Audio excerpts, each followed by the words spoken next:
Okay. Two seats open. Why is the county taking so long to fill those seats? I don't know. We It'd be a lot easier if we had, Probably Gary would. 3, 4, 5. Let's see, 6, 7, 8, 9, 10. Yeah, there's 10 because there is 7 nameplates here. We got 2 seats open and a county councilman. That's 10. So we've got to have 6. So that's right. what are they waiting for? Or Ron hadn't placed Ron in over a year, and then a council member, And Kevin. Kevin McBride, Ron, and the council member. Yeah. And Gary. No, Oh, Diane was. Diane was scary. Oh, okay. We can start. That's a cute couple coming in. Yeah, she's. I would have never guessed that. Don't tell me something. Okay, what lives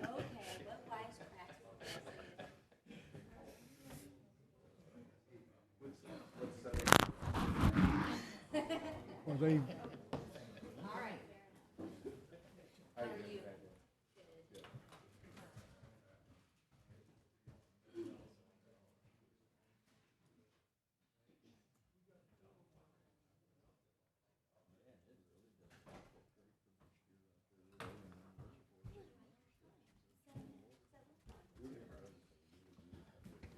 Up here's Craig.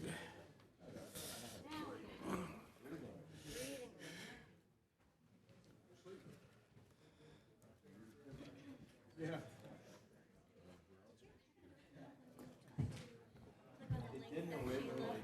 Good. You guys. Okay, we were worried. Everybody ready? Everybody ready? Good evening. Welcome to the January 15th, 2020 Planning and Zoning Commission meeting. At this time, I would request that everyone please turn off or mute all electronic devices. At this time, please stand with me for the Pledge of Allegiance. I pledge allegiance to the flag of the United States of America and to the republic for which it stands, one nation, under God, indivisible, with liberty and justice for all.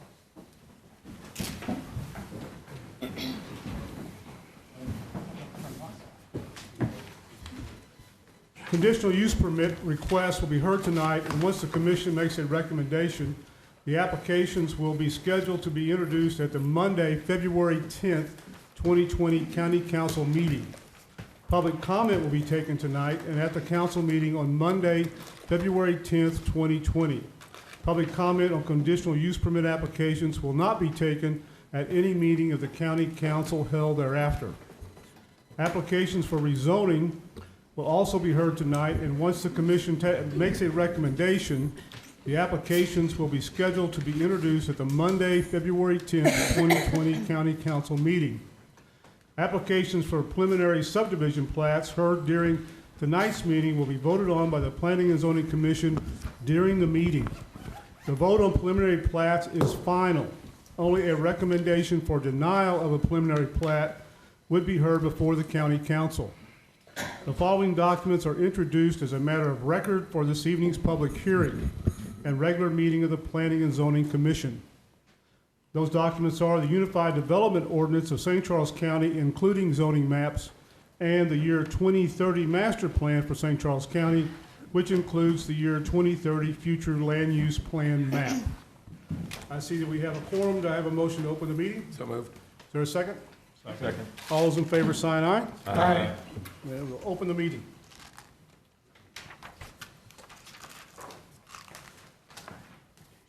A little bit how our meeting works if you've not been here before. I will read the application before us into the record, and then we will hear the report from staff, and then we will have the applicant come forward and to present their application, and then answer any questions that the commission may have. Once we're done with that portion of the proceeding, then we will open it up for a public hearing. Anyone who wishes to speak regarding the application can come forward and speak. Then we will close the public hearing. We'll have the applicant come back to address any issues that may arise as out of the public hearing. And then we will then consider the application. The commission will consider the application and take a vote. If you do come forward to speak, on the over here on the rail, there's some white speaker cards. We ask that you fill that out, put it in the box so that we get your name correct in our minutes. The first application for this evening is a conditional use permit on Catalina Way. The application number is CUP 19-06. Property owners are Stefan and Carrie Petrowski. Did I get that right? Applicant is Stephen Petrowski. Property zoning is A, agricultural district. Conditional use request is sawmill services and repairs. The 2030 master plan recommends for this area a low-density residential, 1 to 4 dwellings per acre. The parcel size is 5 acres. The location is on the west side of Catalina Way, approximately 800 feet north of Twin Oak Woods Lane, near the city of O'Fallon, and is located in Council District 1. Staff. All right, on this application, the applicant is asking for a sawmill basically to be located outdoors. When reviewing the application, staff looked at two primary factors of consideration. The first is the location of the proposed sawmill. As you can see, it's on Catalina Way, which is a private lane, and it is a one-way or one-lane lane. It's not very wide. This lane then feeds into another private lane, which feeds into another private lane, which goes out to Highway W. The second consideration was the noise factor.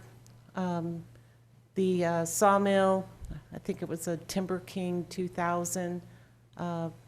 We addressed the decibels that it would put out.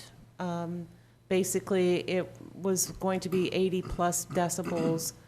And this is to be located outdoors, which means there is no walls or anything to attenuate the noise factor. So looking at these two factors, basically the location on a private lane, staff was, right now there was no proposal for either retail or wholesale. It was just for a sawmill, which is the conditional use permit aspect for agricultural zoning. So without knowing that and knowing that it is on a private lane with the noise factor and the surrounding properties, staff did recommend that it not be approved or recommended for approval to County Council. If you were to recommend approval, staff would ask that the following conditions be placed. The site plan requirement is always a factor on the conditional use permit. The second would be milling shall be limited to the hours of 7 a.m. to 7 p.m. Third, the operation shall comply with the 2015 International Fire Code as adopted. And fourth is no conditional use shall be in active use until all conditions of the approval have been met. I did mention the fire code, and that is a third factor. That is a consideration. It wasn't, right up there with the location and the decibels, but there is a large amount of sawdust that can be produced depending on how much milling is done. So we did want to take that into consideration also. Any questions for staff? Seeing no questions for staff, we'll ask the applicant to come forward, please.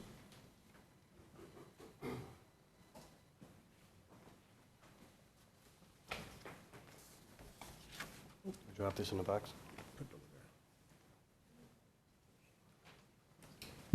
Okay, I'll need to swear you in. Are you going to speak also? I am not, I'm She's carrying my his support. Please raise your right hand. You swear or affirm that you will tell the truth, the whole truth, and nothing but the truth in these proceedings under the pains and penalties of perjury. I do. Please state your name and address for the record. Steve Petrowski, 337 Catalina Way, Forest Hill, Missouri. Okay, go ahead, Steve. Hi, I'm Steve Petrowski, the applicant for this conditional use permit, and all I want to do is saw logs with a better piece of equipment. I already have a small chainsaw mill, but it is in a completely different league than the one called out on this conditional use permit. Can I put a picture of this Sure. sawmill? Is that on, Robert? This is the one we submitted. Okay. I'll throw this one here. Okay. Okay.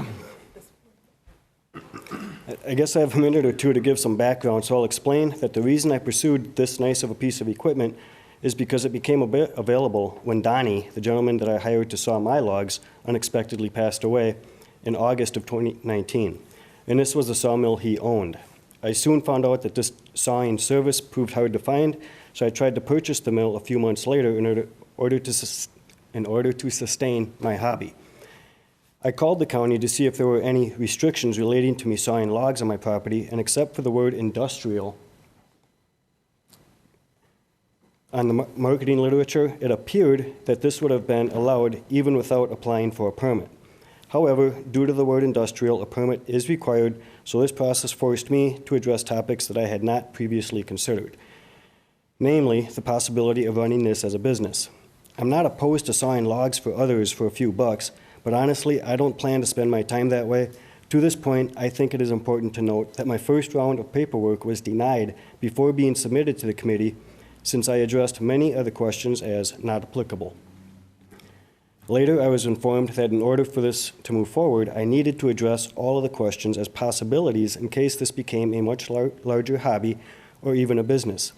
I even stated on the phone call that if this turns into a larger hobby or business, I would not want it on my property. In light of the pushback, I almost withdrew my application, but was informed that notices would only be sent to those within a 500-foot radius from the subject property. This was important to me because I did not want to upset the balance of our neighborhood.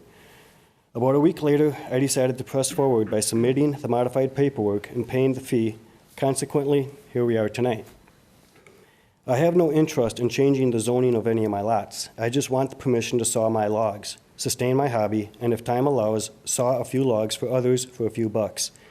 It has come to my attention that some information that the county sent out to my neighbors is not accurate, and that there are a few rumors that I will try to address now. The noise levels. For comparison, I was there when Donnie was running the sawmill, and my riding lawnmower makes more noise than the sawmill does. The mounds of sawdust, my application states that the opposite in regards to mounds of sawdust, but did mention other uses, including bagging and disposing of it. I don't plan on having mounds of sawdust here, so I just wanted to point that out, because on the application that was submitted, apparently that was stated that that would be present. The private drive mentioned in regards to the risk of detrimental enjoyment for the neighborhood or owner, well, that's Catalina Way, and that's pretty much my private drive. Granted, there's a couple drives that would need to be used to access Catalina. I maintain it, and we have more traffic from people getting lost in a week than I think the sawmill would generate. Like I say, I'm not looking to serve a large customer base. I'm trying to saw my logs and maybe a couple others. I have no intentions of altering the existing zoning. I am confident that this portable saw on a trailer will have no negative impact on property values. There is no room for any logging trucks, nor do I want them on my property. I just want to state that, because that is not going to happen with my intentions here. I don't think I'd have the time to entertain any more than 5 customers' trailers of logs per week. When I would take my trailer of logs into Donnie, it would take about a month and a half to get them back. It's not that fast of a process, big of a process. I'm just trying to saw my logs. I got plenty of them. If the demand is higher and I find out that I grossly underestimated the opportunities here and I decide to take on more customers, I will move the operation to a different site. If there are any other questions, I'll gladly address them as time permits. Questions?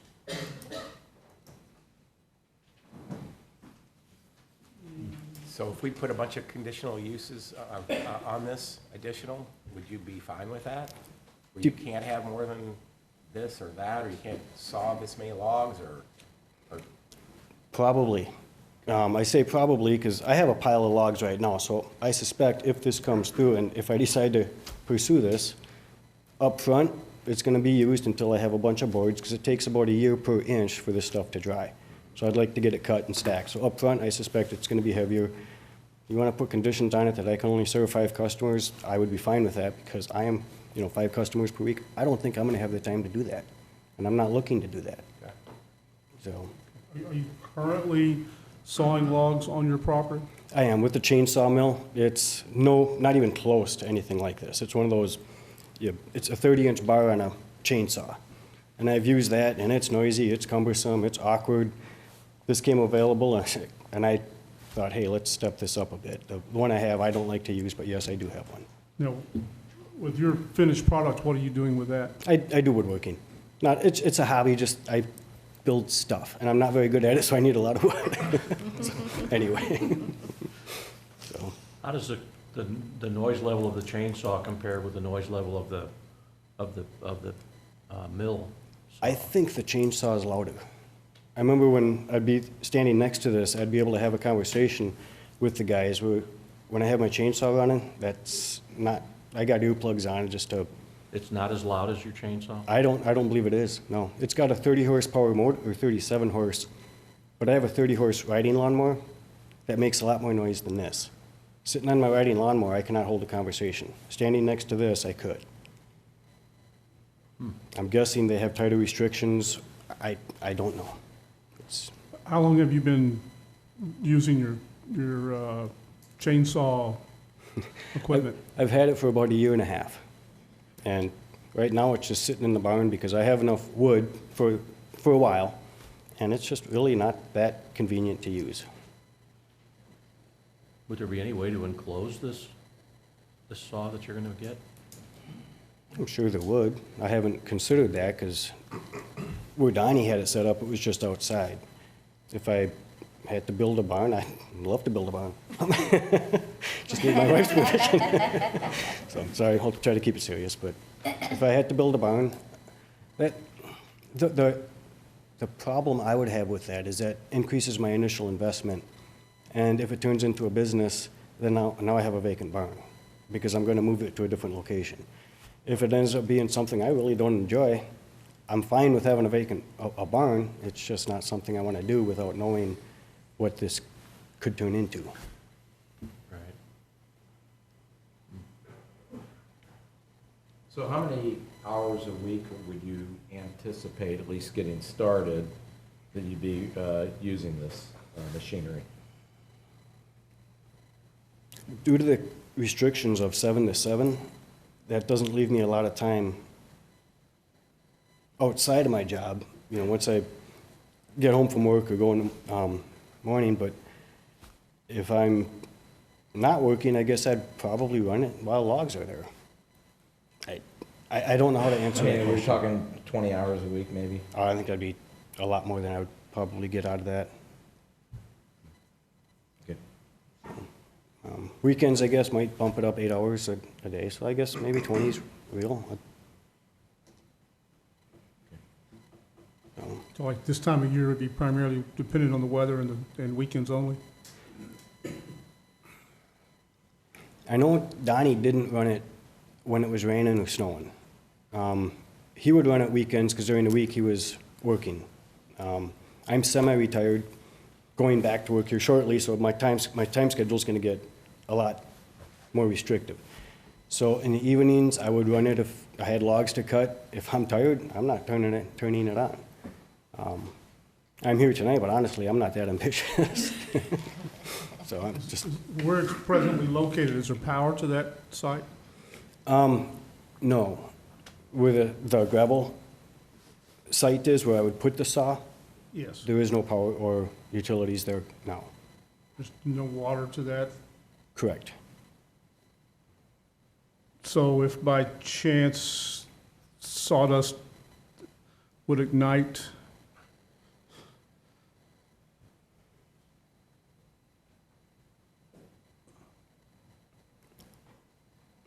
I would have to address that.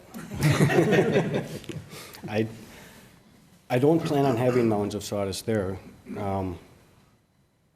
But if it, I'm not sure how probable that is. If it did ignite, there's gonna be fire extinguishers there, but I don't think those would do justice to a sawdust pile that gets out of hand. I'll have my, I don't know. I don't have an answer for that yet. If I have to run a hose from where my house is to that lot, that's a couple 100 feet. It's not ideal, but it could be done.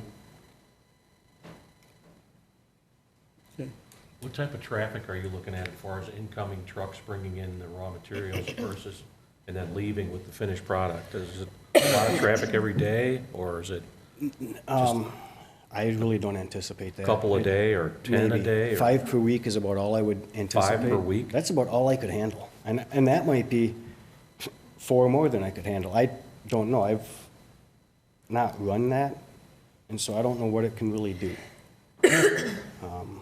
I've seen it run, and all I can base my anticipated volume on is when I would take my trailer full of logs in, it would take about a month and a half to get it back. He wasn't working on mine the whole time, but just, he would have a couple trailers ahead of me, and it would take time to get through it. And right now, I don't really know what I'm doing, so it's gonna take me time to figure out how to service.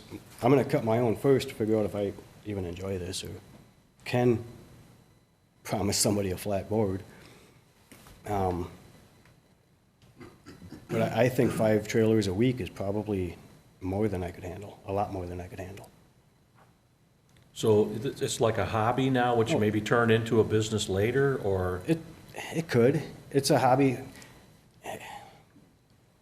It is a hobby now, and if it turns into a business, I'm not sure I want it to be honest with you. The guys that throw these boards around, they're a lot bigger than me. And this is a lot of hard work, and if it turned into a business, I would have to probably get some manpower to help me, and I'm really not sure I want it to go that way. Right. It's the only reason I even pursued something like this is because Donnie had passed and it became available, and I've seen it run, and so. Is this the same piece of equipment that he used? Yes, this is his. And so he was already using this piece of equipment on that property? No. Oh, okay. Different location. Okay, got it. So you said you weren't looking to have logging trucks in there. What length of log are you looking to mill? The max this can do is 20 foot. I can't handle 20 foot. I have a 16-foot trailer. I've taken Donnie's 16-foot boards, and he's like, we're not gonna cut those that long. So we cut them down to 10. Because they're just too heavy when they're wet. And so that's what I ended up getting, were mostly 10-foot boards. Some might have been 12 or 14, but the long ones that I brought in got cut down. So do you kiln dry it afterward? I do or- not. Right now, they're out air drying, Okay. so.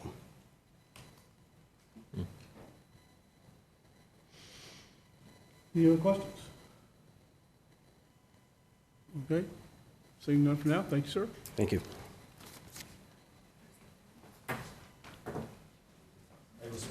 Pardon? Yeah. We'll now open the public hearing for CUP 19-06. Anyone wishing to speak regarding this application can come forward.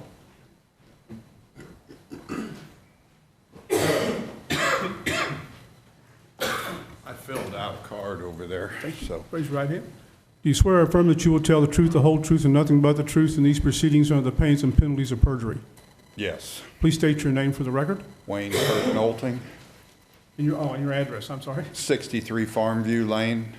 Okay, go ahead, Wayne. Okay, one of my concerns is the private road running to the private road that runs to the private road. There's a 50-foot easement on the second private road, which is only open to 18 to 20 feet to get in and out of there. There was a road dispute over this property about 7 or 8 years ago, and it was only 100 yards from going into big country. But since the other property came to it, they went ahead and upgraded our road and stuff, and we allowed them to put it in there for residential use and agricultural use. But the problem with, like I say, he's going from a private road to a private road to a private road, and I pretty well do most of the grading on the main road, Farmview Lane. And hardly anybody puts money into the rock because we don't have a road agreement on this road. And as far as the noise, I'm going to go to something else, go for the noise. She says it's 80 decibels. I don't know what that is, but you know when you're cutting lumber, it's not going to be quiet. And next thing, 7 to 7 is 7 o'clock in the morning. It's still dark at 7 o'clock in the morning now, and it doesn't even get, it's dark at 4:30. I think that's way too long a time if he's only going to work 20 hours a week anyhow. And another thing, are we rezoning this property for commercial property? Because that's what we're doing with it. It's putting a piece of industrial equipment on this property. And in the application, he said he wasn't going to be logging from his property. So that means everything pretty well is going to have to come and go up and down those 3 private roads. Any questions? So how does it work out if those are private roads? I mean, who, does just one person just throw in some money for some rock and gravel it out? Well, the last guy who built the last house, which is his neighbor next to him, he put about 8 or 10 loads of rock. Because when you're building a house, you're running a lot of concrete trucks and all that stuff in and out of there. But other than that, yeah, everybody just chips in a little bit, but there's a lot of people that's never spent a dime on the road either, so. So are these private roads, is there a recorded private easement someplace, and whose property does go over and things like that? Well, the first private road's an easement off of the 20-foot is off of my property back in 1949, before I was here. Gotcha. But the other one was part of the 40 acres back there, and they created the road to go to the back where his house was built before he was there. He didn't build it. But yeah, nobody really does. There's no road agreement on the property. Where is your property in relation to his? Oh, you took it down. It's Farmview Lane. I'm right there at 63. And if you look at 63 Farmview Lane, where it's going down there to, I don't know if it's Catalina Way or the other one next to it, but it's a 90-degree turn in there, and there's a telephone pole there. Whenever they come out of there, even with dump trucks, concrete trucks, they pretty well have to get over into the grass to get in and out of there. So.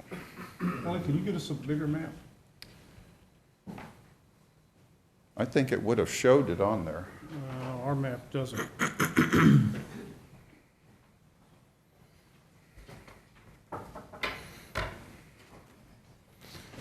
And also, he says he's using a smaller one now, and if he's just doing it a little bit, it was probably in his building, I guess. I don't know. Do you guys hear anything now? Huh? Do you hear any of his activity now? No. It's a chainsaw, he said, though. I mean, every once in a while we hear chainsaws in the woods, but I mean. Me too. I'm at 63, I don't know.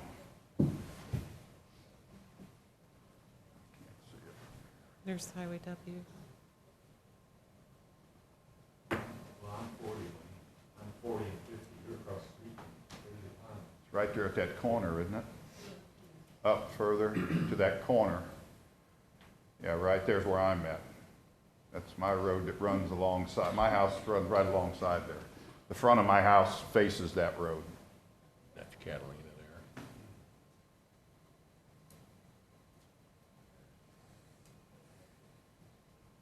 I'm at 63, I can't read it from here. Okay, any other questions? Look what's said. I got scolded.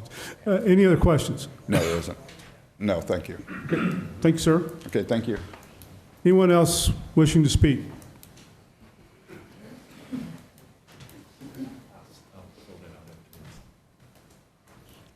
Please raise your right hand. You solemnly swear or affirm that you will tell the truth, the whole truth, and nothing but the truth in these proceedings under the pains and penalties of perjury. Yeah. Please state your name and address for the record. Patrick Sullivan, 40 Farmview Lane. Okay, go ahead, Patrick. Okay, but I guess my only question is this is a pretty remote area. I don't understand what you could put this trailer there without a permit and no one would know anything. So and no one would probably complain. So I guess I'm wondering what the purpose of the permit was for.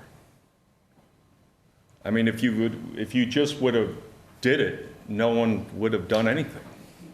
So I guess I'm lost as to what the permit's for. Why have I think that's what all the neighbors are wondering is, what is the basis for the permit when you could have just done it? Sir, talk to us, okay? Yeah, yeah. Go ahead. Well, we may have questions for staff once we get to that point. Yeah. Okay. Yeah, that's my only question is, Okay. if he would have moved the trailer in there or the sawmill and just sawed his logs, I don't think anyone would have known anything. Well, I mean, I could comment on that, I guess. People have done businesses in their, on their property, and they didn't go through the permitting process, and then neighbors complained, and they had their business up and running, and we had to shut them down because there was complaints. Okay. So that's why he's doing it this way, and that's why he should do it. Go Okay, through the legal because I think what process. the neighbors are wondering is this gonna be just, I mean, I don't wanna tell anyone that they can't saw a log on their property, especially, I mean, I've got 9 acres, I think they got 22 acres, if I'm not mistaken. But I think what the neighbors are thinking is logging trucks are gonna go down the road, there's gonna be hundreds of logs sawed, and I think people are thinking it's gonna be bigger than it is. I don't know. So that's why I'm here. Thank you. Okay. Anyone else? Oh.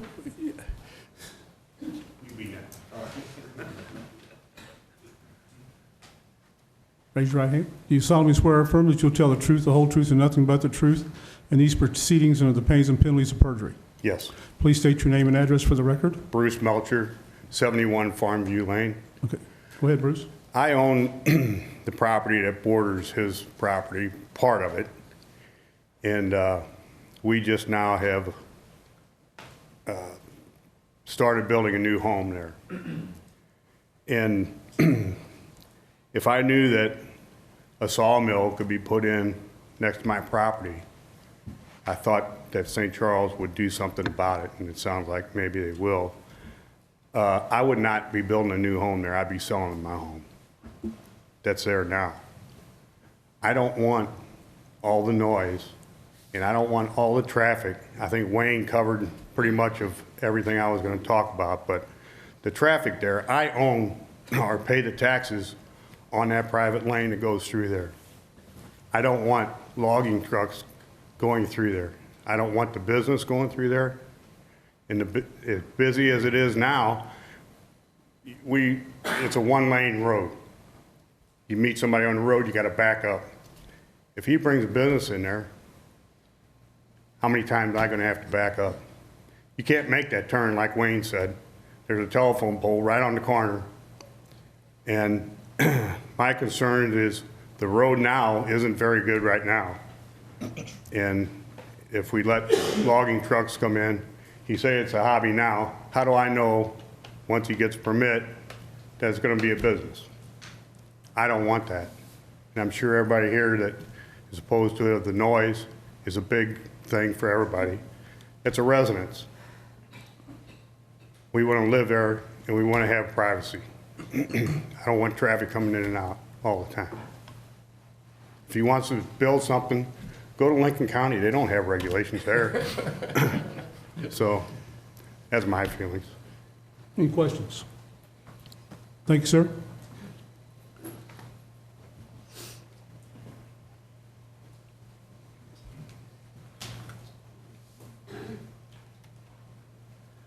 Hi, my name's... Raise your right hand. Okay. You solemnly swear or affirm that you tell the truth, the whole truth, and nothing but the truth in these proceedings under the pains and penalties of perjury? Yes. Please state your name and address for the record. Henry Miller, 18 Madre Court. It's in Big Country Acres, which is a subdivision that's north of these properties. We have 30 lots in there, homes. Go ahead, sir. And our biggest concern, I'm sure I'm speaking for quite a few people, is the noise. we can already hear the chainsaw. I live across the lake, and you can hear it, including the shooting that goes on the weekends in the summertime. It's like a shooting range over there. I've looked into the piece of equipment. A new one's like $45,000. It's got 90 decibels, according to the manufacturer. So I'm not sure they're getting 80, but 90 came from the manufacturer. Just don't want the noise, spend a lot of money, just like building a home 10 years ago, and moved out there for peace and quiet, and it's not gonna work. So, thank you. Thank you.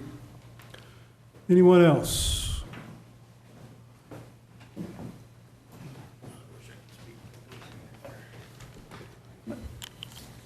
Please raise your right hand, ma'am. I'm sorry. You solemnly swear or affirm that you will tell the truth, the whole truth, and nothing but the truth in these proceedings or in the pains and penalties of perjury? I do, thank you. Please state your name and address for the record. Pat Hanna, 1558 Madre Drive, Forestdale. Go ahead, Pat. Okay, thank you for the opportunity to speak. My name is Pat Hanna, and I live in Big Country Acres, which backs up to the property in question. My husband and I moved to our home about 3 years ago. We looked for several years before we found just the right place. We would have neighbors close enough to get to know, but not close enough to smell what's cooking. The area is residential with large lots, so not much traffic. I'm concerned about adjacent properties possibly going industrial. First, the intrusion of industrial commercial zoning will lower the property values. A seasoned professional realtor stated that homes nearby would be depreciated. Second, I fear that once the zoning on one property is approved, it will be easier to get other properties changed. While I know I can't control the world, I didn't choose to live here to back up to an industrial complex or a strip mall. This is a small site operation, but without limits or restrictions, it could become much larger. Another concern is loss of habitat. The increasing in noise activity of an industrial site will push out the native plants and animals. We enjoy wildlife on our land. I would hate to see the environment change so much that we lose that enjoyment. Third, I am concerned about the noise. As a certified occupational hearing conservationist, I have been trained in noise exposure damage. Without knowing the exact equipment, which I did not know, I have researched reports that indicate some average noise on sawmills. And one of the other things that I have discovered is that manufacturers typically go on the low end of anything. And the other thing that I was reading said that a lot of it depends on the type of wood you're milling as far as the noise that's going to be there, whether you're planing or sawing or what part of the mill process you're using.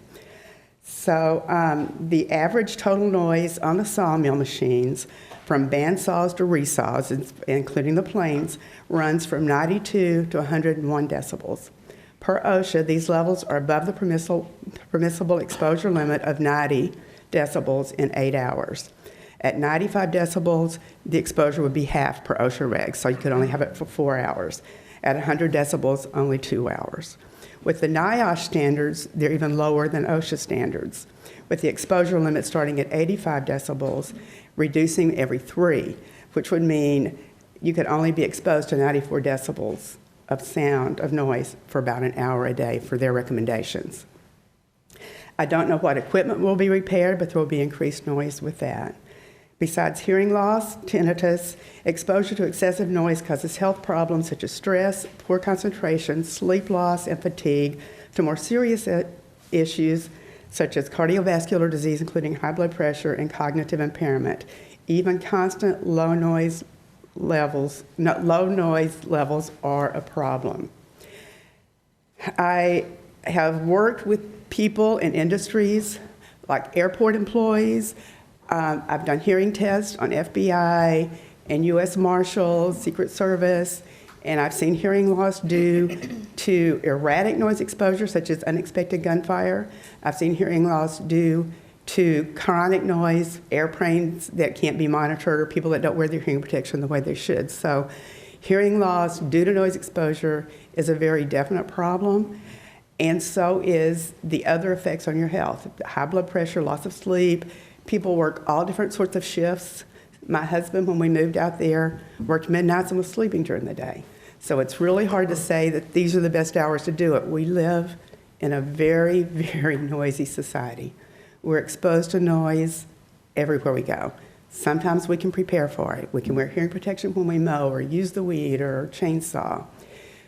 We can be walking down the street and somebody's using a jackhammer, and that's just it. I had one person that the only thing we could chase hearing loss in one ear down to was riding the car with his window down all the time and just getting noise exposure from the cars and traffic.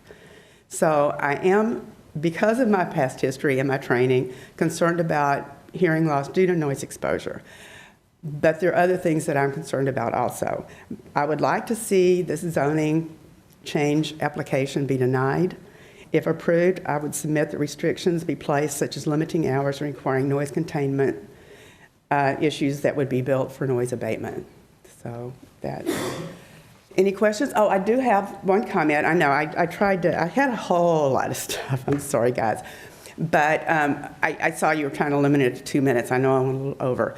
But I do have one more comment as far as a previous conversation, and that was the chainsaws.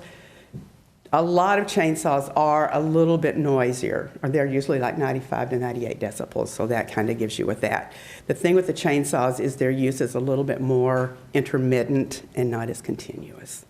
So that's what I have to say. Any questions? Am I taking over? My husband would say I probably am. Thank you, Pat. Thank you. One thing I would like to mention, this is not a rezoning request. Okay. The zoning would not change. The zoning would remain as it is today, which is agricultural. This is only a request to do this operation at this location. It does not affect zoning. So the property doesn't become commercial or light industrial or anything. It stays as its current zoning. How you doing, Arch? How are you doing? You solemnly swear or affirm that you will tell the truth, the whole truth, and nothing but the truth in these proceedings under the pains and penalties of perjury. Yes, I do. Please state your name and address for the record. Thank you very much, members of the commission. My name is Arnie C. A.C. Dienoff. I'm a public advocate and resident of St. Charles County. My mailing address is P.O. Box 1535, O'Fallon. First of all, I'd like the commission to take notices of 4 emails of residents that could not attend the commission meeting. The first email that I'd like you to take notice is from Henry Miller, dated 1/5 of 2020, and he recommends denial to the commission. That's a neighbor that lives in the actual neighborhood.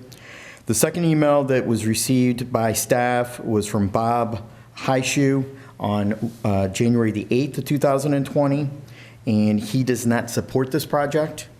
The third email that was sent into staff was from Leanne, and I can't pronounce the last name, so I will spell it. It's K as in King, ANNEWURF. That was dated 1/8 of 20. She does not support this project. The fourth email is from Susan Brown and her husband, Ronnie. They have numerous concerns. And basically, to sum up all of their emails, there's concerns from these 4 residents for zoning issues, property values, noise issues, and traffic concerns. So I ask that you take note and read those emails. They are should be part of the record. The first item that I'd like to go over is to comply with state statute for a CUP, and even though this is not zoning, has anybody from the staff notified the city of Wentzville, its city administrator, and community development staff that within 1 mile of their border that there is a CUP proposed? The second item I'd like to ask staff is, have there been complaints with the county police department for noise issues? Have there been complaints to the Code Enforcement Division of Community Development? And has there been any complaints with the Environmental Division of the Public Health Department that takes care of outdoor properties in terms of the environment concerns? Now, this is going to be a noise factor. My problem concern is with the adjoining neighbors, or will this turn into a nuisance? Will this depreciate adjoining property owners? If you look at the map that was displayed, there are 2 subdivisions. One is in the rear to the north that has around 25 to 28 homes. There's another subdivision to the east of this property that has over 30 parcels and 30 homes. My concerns are depriving privacy and enjoyment of the other property owners. This area is turning into an urban area, so I'd like to make that a matter of note. How can the commission limit the service if his business or hobby takes off? How are we going to limit it so it doesn't end up to be a logging, industrial type atmosphere? I would like to push the commission to require some type of enclosure. I'm not saying that he needs to go to the expense of a barn, but maybe some type of metal type enclosure or other enclosures that would withstand wind and weather concerns. I also would like to make sure that whatever structure this commission would put as one of the conditions, that you have the applicant add some soundproofing to the walls. I also would ask that the commission put a condition on that once the building is erected, that the planting of white spruce pines around the enclosure be done. As you all know, they grow fast, and they will put down some of the noise concerns and cut down on the noise by being a barrier. And finally, as we all know, a conditional use permit opens the door from just a hobby. We've seen it all over the county and the region where a conditional use permit, CUP, starts out as a hobby and it becomes profitable and it turns into a major business. So the people that testified before you, they're behind me, and the people that testified via email to staff, I ask that you take their concerns seriously. It's a legitimate concern because they live right next door to this property. And I hate to see that their property be decreased value, that they have noise issues and can't enjoy their privacy and their property to the fullest 100% possibility. So I appreciate you listening to me, and I appreciate hearing the discussion and the debate of the commission. Do you have any questions? Questions for Mr. Denoff? Thank you. Thank you, sir. Anyone else wishing to speak regarding CUP 19-06? Anyone else? If not, we will close the public hearing and ask the applicant to come back.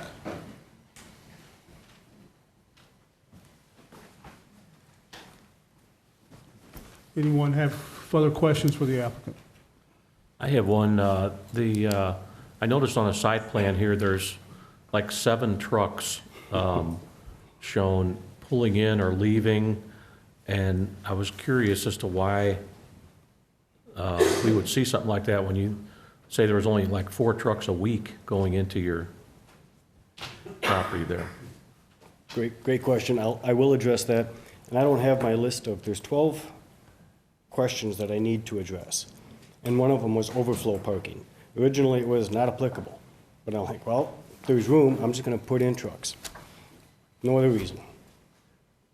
I'm sorry, I didn't hear that. What did you say?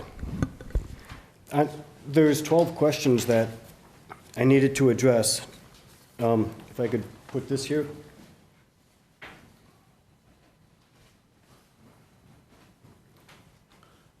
These here, concept plan not approved. I'm just showing you that it was denied.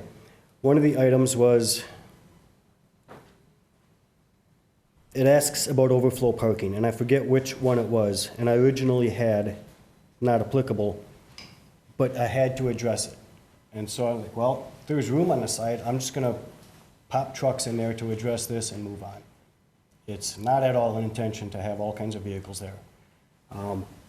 When I addressed these concerns earlier, I do not want logging trucks down my road. I don't want this to turn into a big business, honest. If it does, I'm not doing it on my property. It's that simple. You can put that into conditions. There were a lot of, does that answer your question, sir? Yeah, sort of. Okay, how can I?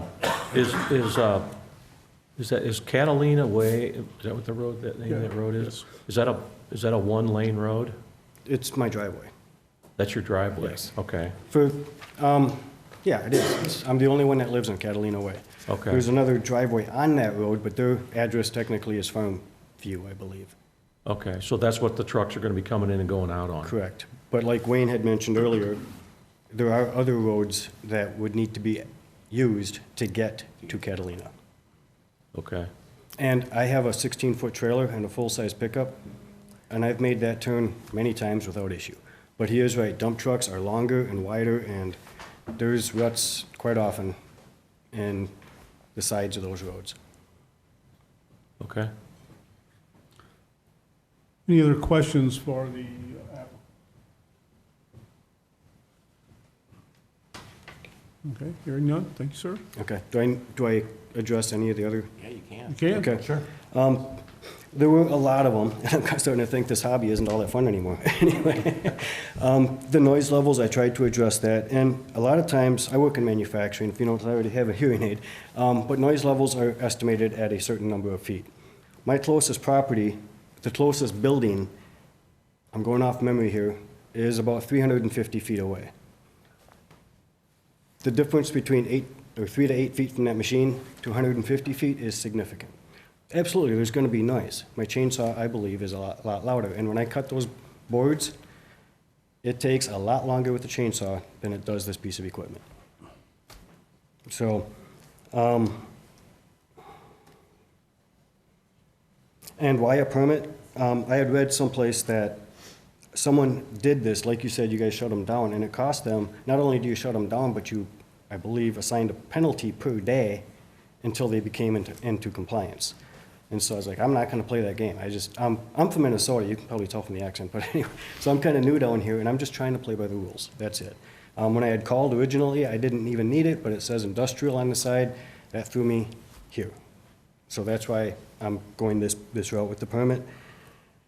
I don't want logging trucks, I don't anticipate having the time to service this much traffic, and I forget who it was that addressed the cost of the new machine. Yes, it is substantial.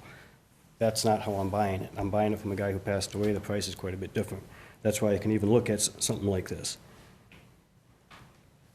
There were a number of other questions, and I believe I addressed pretty much all of them in my opening statement of concerns and how I tried to address each of those. So, for the record, they were absolutely legitimate concerns, and I'm not sure it's going to be applicable here, but, you know, put whatever conditions you have to put on it to make sure it doesn't. And like I said, even if this goes through, and I doubt that it will, I'm not sure I'm going to pursue it. I don't have that big of a dog in the fight. I just thought it'd be kind of cool to continue this hobby, and if it gets to be this big of a pain and a crux on the neighborhood, I will find a plan B. That's all. Any other questions? Yeah.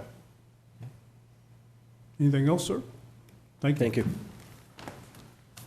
We'll bring this back to the commission for consideration.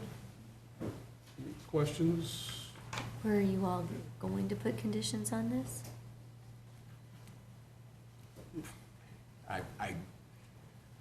I would put conditions on it if I thought it was gonna pass.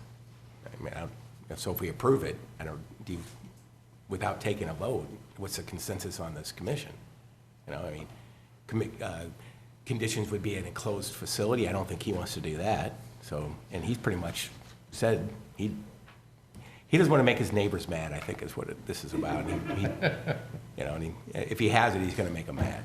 They're going to be mad at him. So I would not be in favor of putting conditions on it because I'm not going to vote yes on it. So if you guys want to put conditions on it, you think it's going to pass, you should do it. I've got a question for staff.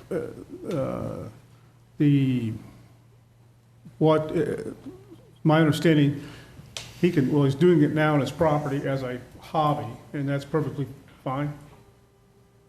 If he's, the logs that he's milling down, using for his own use is. You know, if someone had a sawmill for personal use and it was indoors and it was used once a month or something as part of a hobby, honestly, no one may ever know the difference. But the fact that it's outdoors, it's this scale, and it has the possibility of outside logs coming in, and also just the potential for the number of hours a week. There was I don't know if this is correct, but 20 hours was thrown out there. That seems like a little bit more than just a hobby. And so we thought it would be safer if we determined that it met the definition of a sawmill.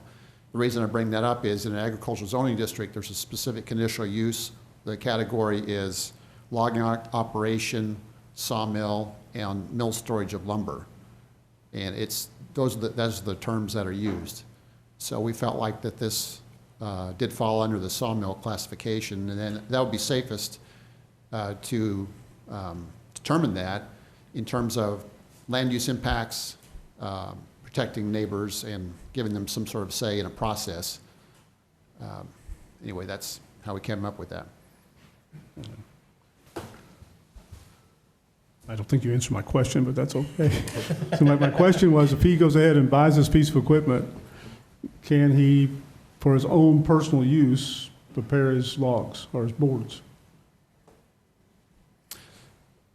Buying it, sure, you can buy it, you can store it on your property, and you can probably get away with using it a little bit and for your own personal use, and it could be considered a hobby, a loud piece of equipment that's a hobby. If someone had a snowmobile and they were riding around their property, that's kind of a loud hobby. But once it goes beyond that, more along the lines of what he's talking about, then I think it becomes a different category of land use. Thank you. Any other questions for staff? Any other concerns? Well, I think with the various concerns people brought up about the one-lane road, private roads, maintenance of roads, tightness of large vehicles getting in and around there, plus the noise. I appreciate it's, a hobby to some degree. I still think that this might be the wrong place for it. The wrong place for it. Any other questions, comments? I agree with Mr. Cleary.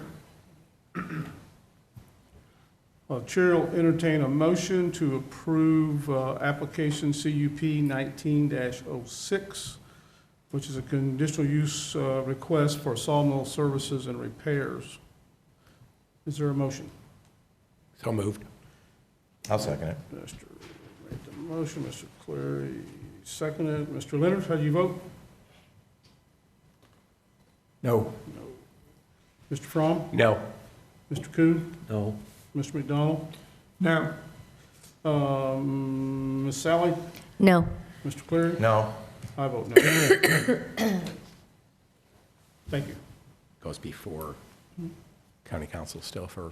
Yeah, and this goes to the county council February the 10th, if you want to continue So they can override our denial. The county council can reverse our decision. Right.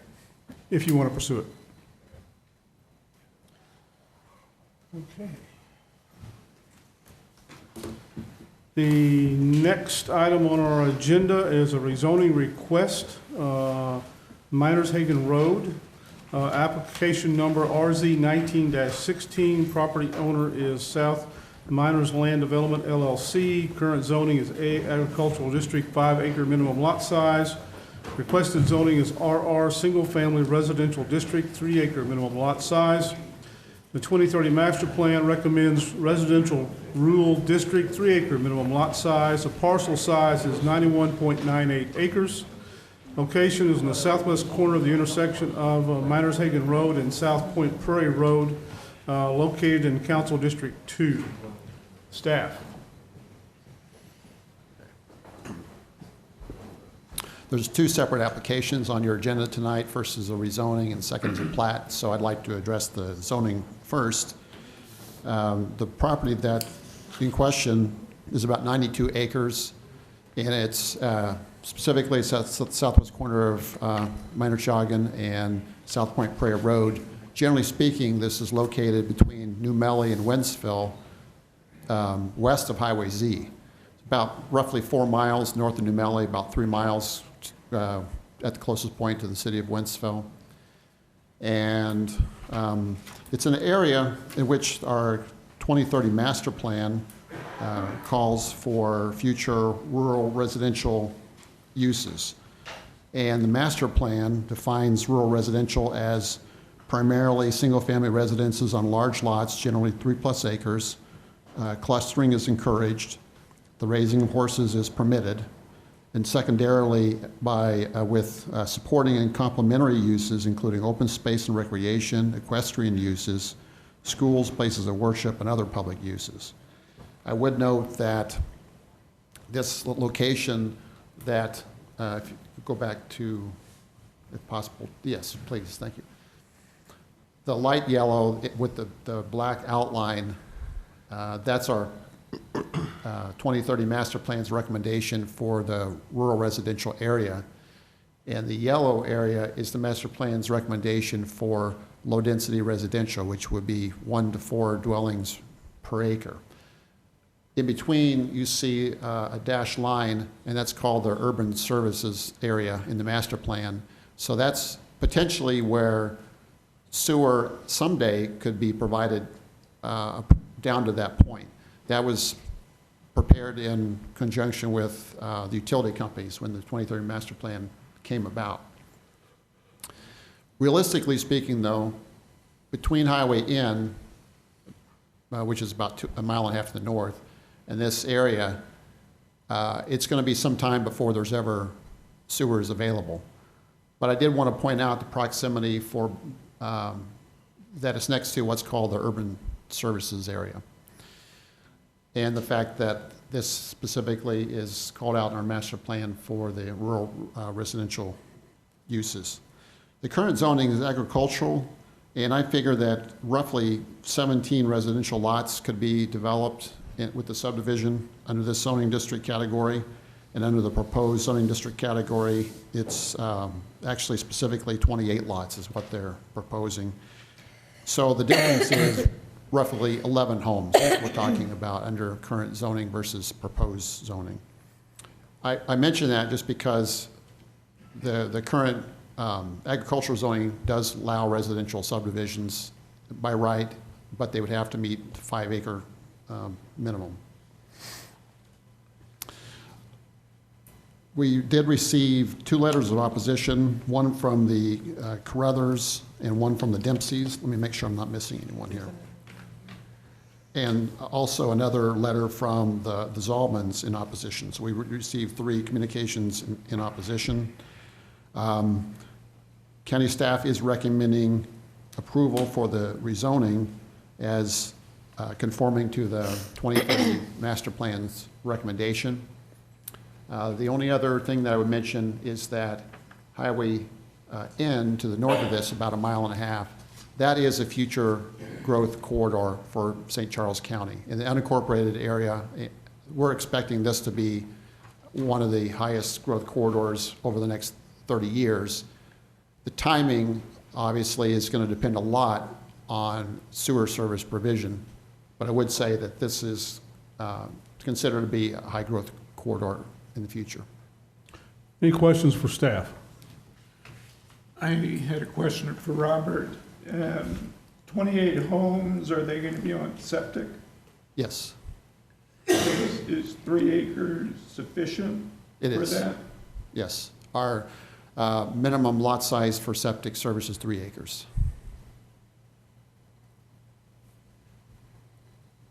Any other questions for staff? Seeing none, we'll ask the applicant to come forward. You solemnly swear or affirm that you'll tell the truth, the whole truth, and nothing but the truth in these proceedings on the pains and penalties of perjury? I do. Please state your name and address for the record. My name is Dale Bax. I'm with Bax Engineering. Our address is 221 Point West Boulevard, St. Charles, Missouri, 63301. I'm here this evening representing Bill McNair. Bill McNair has owned the property since 2008. 2002? I must have my records, and sorry, my records are a little bit incorrect. 2002, he's owned the property. He's owned it right now. He changed the name to South Miners Land Development LLC, so that's how the county looks at this piece of property. As Robert mentioned, it is located at the intersection of Miners Hagen Road and South Point Prairie Road. The tract is 91.98 acres. We did submit a preliminary plan to staff and got some got a plan here for you guys for presenting this tonight. This is the cover sheet to the plan that was submitted. Yes, we are proposing 3 acre lots. There are 28 lots proposed on the 91 acres. That gives us a density of 3.28 acres, which falls between the 1 and 4 units per acre or lots per acre. per the 2030 future land use plan. We are asking for the existing zoning of ag to be rezoned to RR, which does meet the 2030 plan. I'm going to show you a copy of this plan as it sits today. So we do have 28 lots. We have one entrance coming off of Miners Hagen Road. We have checked site distance, we have surveyed site distance, and we have included our site distance profile within the set of plans that was submitted to staff for review. We will be proposing a St. Charles County Highway Department approved entrance, so this will be a hard surface entrance. 3-acre lot subdivisions aren't required to have hard surface streets. The minimum is 8 inches of gravel unless you're going to put a layer of fabric material. You could do 6 inches of gravel on a 3-acre lot subdivision. We have an option in here, an alternative to have these streets paved. Typically, when you have a customer looking to buy a 3-acre lot subdivision or 3-acre lot in a subdivision, they're looking for hard surface roads. They're not looking for gravel roads to drive on. So most likely we'll be doing hard surface roads. Within this development, we do have 3 natural water courses that we're taking into account. We'll be providing easements for those water courses as well on the record plat. Those will be a non-disturbed area. We do have a slight area of trees that are going to have to be cleared for the development of the property. It's only 0.3 acres of trees out of the entire site, and it's just for our main street to come in. There's a group of trees that is from east to west across the entire property. We'll have to go through those trees to provide the roadway system further to the south. So what we have is a main drag coming through here and 2 cul-de-sacs that are going to offset that. With the 3-acre lot development, we certainly want this to remain as natural as possible. As I said earlier, we're only going to cut down the trees that are needed just to get the roadway system in. There's only one lot, and that would be lot 11. As I point to it in this corner right here, which is at our southeast corner of the property, this is the only lot that we anticipate any trees to be cut off of this property due to any future homes that are going to be built. Where the building line is placed and where the existing tree line is, if they want to put a substantial house there, they're going to have to cut a couple of trees down. So we're going to leave that up to the future lot owner of lot 11 to determine how much trees they're going to cut down on the property. But we are actually not going to advise any trees to be cut down on this tract. We want to keep it as natural as possible. It's rolling plains right now. It does have a couple of tree lines through it that we want to remain.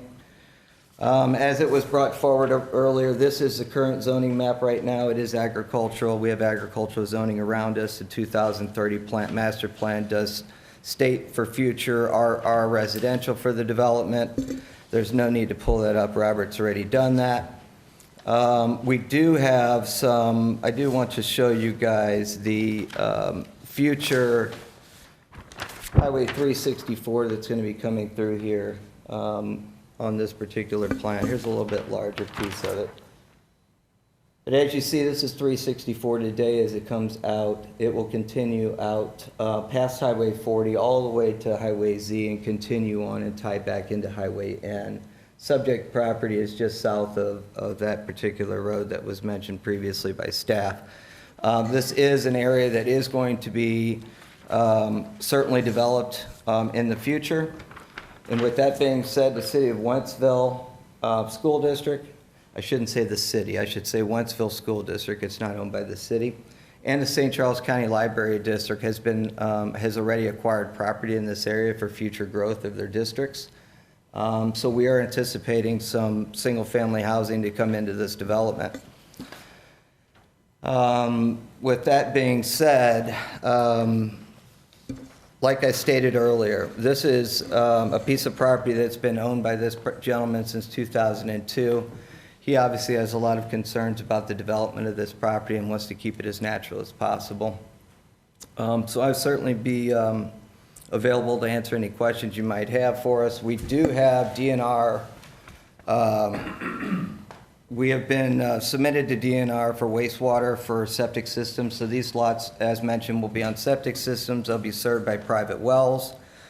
This has been sent back to us with all the approvals of every lot in the subdivision. So we have 28 lots that have been approved for septic systems by the Department of Natural Resources, which I certainly wanted to mention to you guys this evening.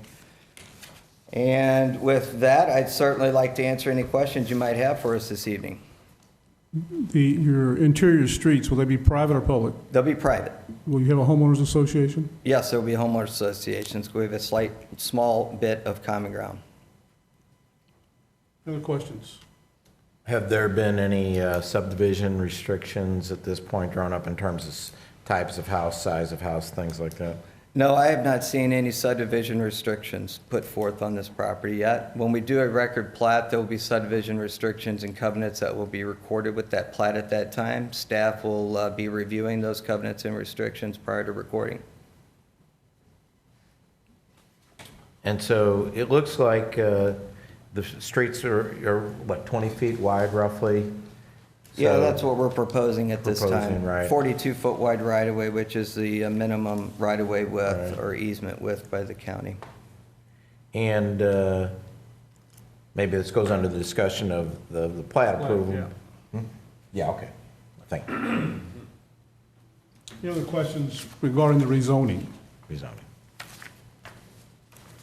Being none? Thank you. Thank you. We will now open the public hearing for rezoning request RZ 19-16. If anyone is wishing to speak regarding this application. Excuse me, I'll go ahead and speak first. Okay, please raise your right hand. Sir, You solemnly swear or affirm that you will tell the truth, the whole truth, and nothing but the truth in these proceedings from the pains and penalties of perjury. yes, sir. Please state your name and address for the record. William McNair, 1291 Laurel Road, Lake St. Louis. Go ahead.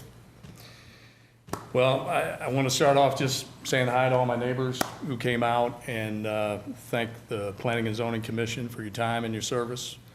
I wanted everybody to know, and I think it's already been said here, that, I'm not some out-of-town developer that's coming in that's, trying to flip the property in the neighborhood and make a buck. I've owned this property now for 18 years, and it actually means a lot to me. Just to tell you a little bit about, how I came to the area or the history. About 50 years ago, without dating myself too much, my mother and my father and our German Shepherd and me as a pretty young man, we moved to a farm outside of the city limits of Wentzville. And it was kind of out in the middle of nowhere, and most people got lost trying to find it. The old house on the place, according to Mr. Staley, who was the real estate agent that sold it to Mom and Dad, he said the house was built in 1902. It was built from trees that were logged right off the farm, and speaking of sawmills, they set up a sawmill right there, and they milled the wood and built the house right on the spot. It had, I still remember when we moved in, it had a cistern pump attached to the kitchen sink still, and it was functioning. One of my, well, before I get there, Mom and Dad had farming in his blood. We farmed the place. He raised livestock, and they both worked full-time at McDonnell Douglas while they did all that. Back then, the veggie feed store, as most people might be aware of, was at the bottom of the big lake at Lake St. Louis. And Lake St. Louis wasn't even a twinkle in Mr. Crow's eye at that point. So it goes back a ways. One of my earliest memories there, my father is looking out the kitchen window, and he calls to Mom and me. He says, Will, he said, I want you to come here and look at this. And we look out the kitchen window, and across the way, there's an old farmer out there. It's probably an eighth of a mile away, plowing his field with a team of mules. I kid you not, Mr. Pilgrim. So the population sign at that time was about 2,500 people in Wentzville. Today, I think it's 41,000 plus, something like that. If it continues to grow at 5% a year, we're going to be at 80,000 by the year, sometime in the early 2030s. So 5% is a pretty moderate pace. My mom still lives on that property, still lives in the same house, and we can still look out the same window.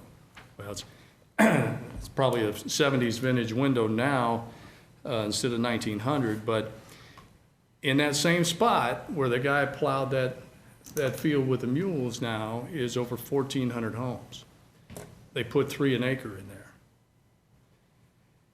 So I understand all my neighbors' concerns about taking down trees, erosion, trespassing. I get it. You know, I've lived it, I've dealt with it, I've seen development at its worst, in my opinion. They stripped every tree in sight off that place, except for the common ground. They scraped 20 feet of dirt off of areas that, you know, where that field, where that farmer was, and moved it around so the sewers would gravity flow. So believe me when I tell you, I completely get everybody's concerns about all those issues. Mom still lives there today, and I still take care of the place. Dad's gone now for a couple of years, but I deal with those on an ongoing basis all the time now. So I care quite a bit about it. What I guess I wanted to say, there were, as I mentioned, 2 or 3 letters that were submitted, and they shared them with me, so I wanted to address them as we go forward here. I'm going to start off with the Zalman's letter. I don't know if you guys have a copy of it or not. But the Zalmans, and I know the Zalmans go way back further than we do. I can remember my mother and father having dealing with the Zalmans back when we first moved there. So they've been around a long time. I think their parents were here before that, and they're certainly respected members of the community, and I respect that. They're my neighbors immediately to the south.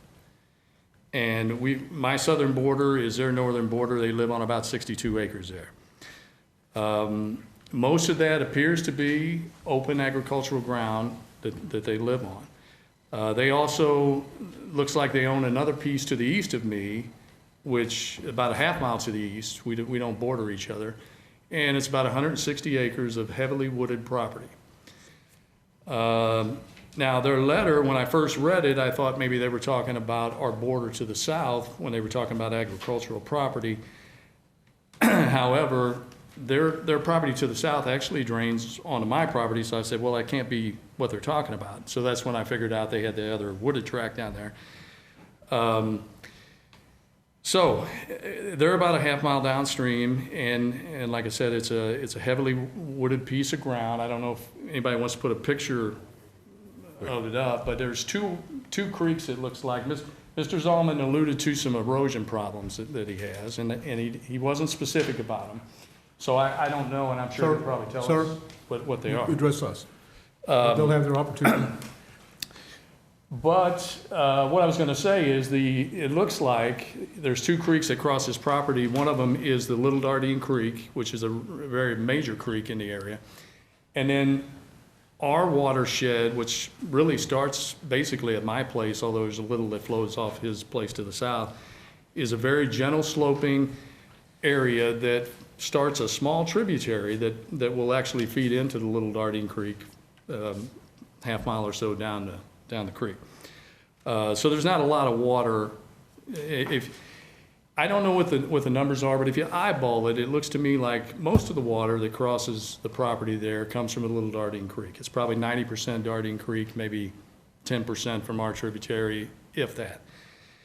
Now, even still, I'm concerned about erosion, and I asked Mr. Bax to run a calculation of what the increased runoff would be from what we were trying to do there. And he tells me the numbers show 5.2% increase in runoff from just flat agricultural ground that it is now to what we're proposing. Now, 5%, in my opinion, is pretty modest. And in the overall scheme of things, if we're only maybe 10% of the water that's hitting that heavily wooded property, 5% of 10% translates to maybe 0.5% of the actual increase in flow of water hitting that property. We're talking about 5% increase on a very small portion. So nevertheless, I will promise any of my neighbors, including the Zalmans, if there's any problems created by what we're doing, I will stand behind them and make them right. Because I lived every day next to a large development, and I get it, I understand it, and I don't like it myself. The next thing that he talks about is number 3. He says there's really no 3-acre subdivisions in the immediate area, and I would like to respectfully disagree and point out a few. Just a quarter mile to the west of us on Minershagen, there's a 3-acre subdivision there. It's about 10 homes in it. If you, by the way the crow flies, about a half a mile, maybe 6/10 of a mile to the northeast, there's another much larger 3-acre subdivision off of Buckner. And less than a mile to due east, there's another one. So within a mile, there's at least 3 of them. And as far as the individual lots, not being many lots under 5 acres, I actually pulled up the lots by tracks out there. And Minershagen, which is a spur that runs from South Point Prairie over to Morrison, had about 43 separate tracks that bordered on Minershagen. Of the 43, 24 were of the less than 5 acres, of the 3-acre variety, most of them. So we're talking 55% of the lots between there and Morrison are already under 5 acres. Then I shot a line straight north. Actually, I dropped down to Dyer Road and ran down South Point Prairie straight north and looked, and there's 51 separate tracks there, of which 30 of the 51 are less than 5 acres. Most of them 3. Some of them less than 3. You don't have to go too far. The one right across the road is 2.8 acres from us at Minershagen at the corner there. Then I went down Dyer Road and looked at that, and there's 33 separate tracks there. About 15 of the 33, which was 45%, a little lower number, were under 5 acres. So you're looking at those 3 spurs, and I didn't even go down Buckner, which is just loaded with them. So 69 out of 127, that's 54% on those 3 spurs are already under 5 acres. So, you know, again, I respectfully disagree with that. I think the other point he made was the area is not good for septic. All these people are on septic already. The DNR says it's good. The county has said it's good. But again, I will pledge to the Zalmans that any problem created by what I'm doing, I'll make it good if it's coming from me.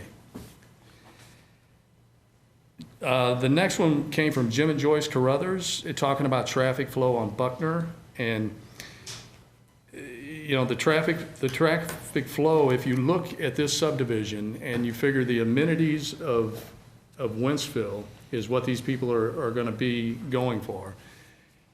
If you drive from this subdivision to, let's say, the intersection of N and Z, the Walgreens up there, which might be a typical place people would run. There's a gas station and a Walgreens up there. The quickest route is 3.2 miles down Buckner Road. Now, Buckner is slated in the county growth plan to become part of 364. And 3.2 miles will get you to the Walgreens at the N and Z intersection. The second best way to go is straight up South Point Prairie to Highway N, and then cut in down to the intersection, and that's about 3.7 miles. So we jumped up some. The third way you can go is you can go south on Point Prairie, you can go down to Dyer to Highway Z, which is what the Carruthers seem to be worried about, and that's 3.9 miles. So it's about 22% further. Most people probably won't be going that direction. Not that some won't. Obviously, some will. The streets, you know, are maintained by the county and the state. I mean, they're all public streets, and we all have to work with each other and share them. But if people are speeding, I know they routinely speed by my property where I live, and the county will come out there and set up radar. And if you call them and ask them if speeding becomes a problem, they will do that. Other than that, I think, well, let's see, there was Kara Dempsey, I guess. I saw an email from Kara Dempsey. I don't know if it really pertained to our property. It seemed to be pertaining to a different development on Forestdale Road. Kara Dempsey lives over a mile to the southwest. She's unaffected by anything that we're doing. She seemed to have concerns about New Melly with traffic in the school district. You know, quite frankly, I mean, I understand people's concern about New Melly because, as I told you, Wentzville's population at one point when we moved here was 2,500. I'm not even sure if New Melly's got 2,500 now. I mean, it's not as big as Wentzville was when we moved here.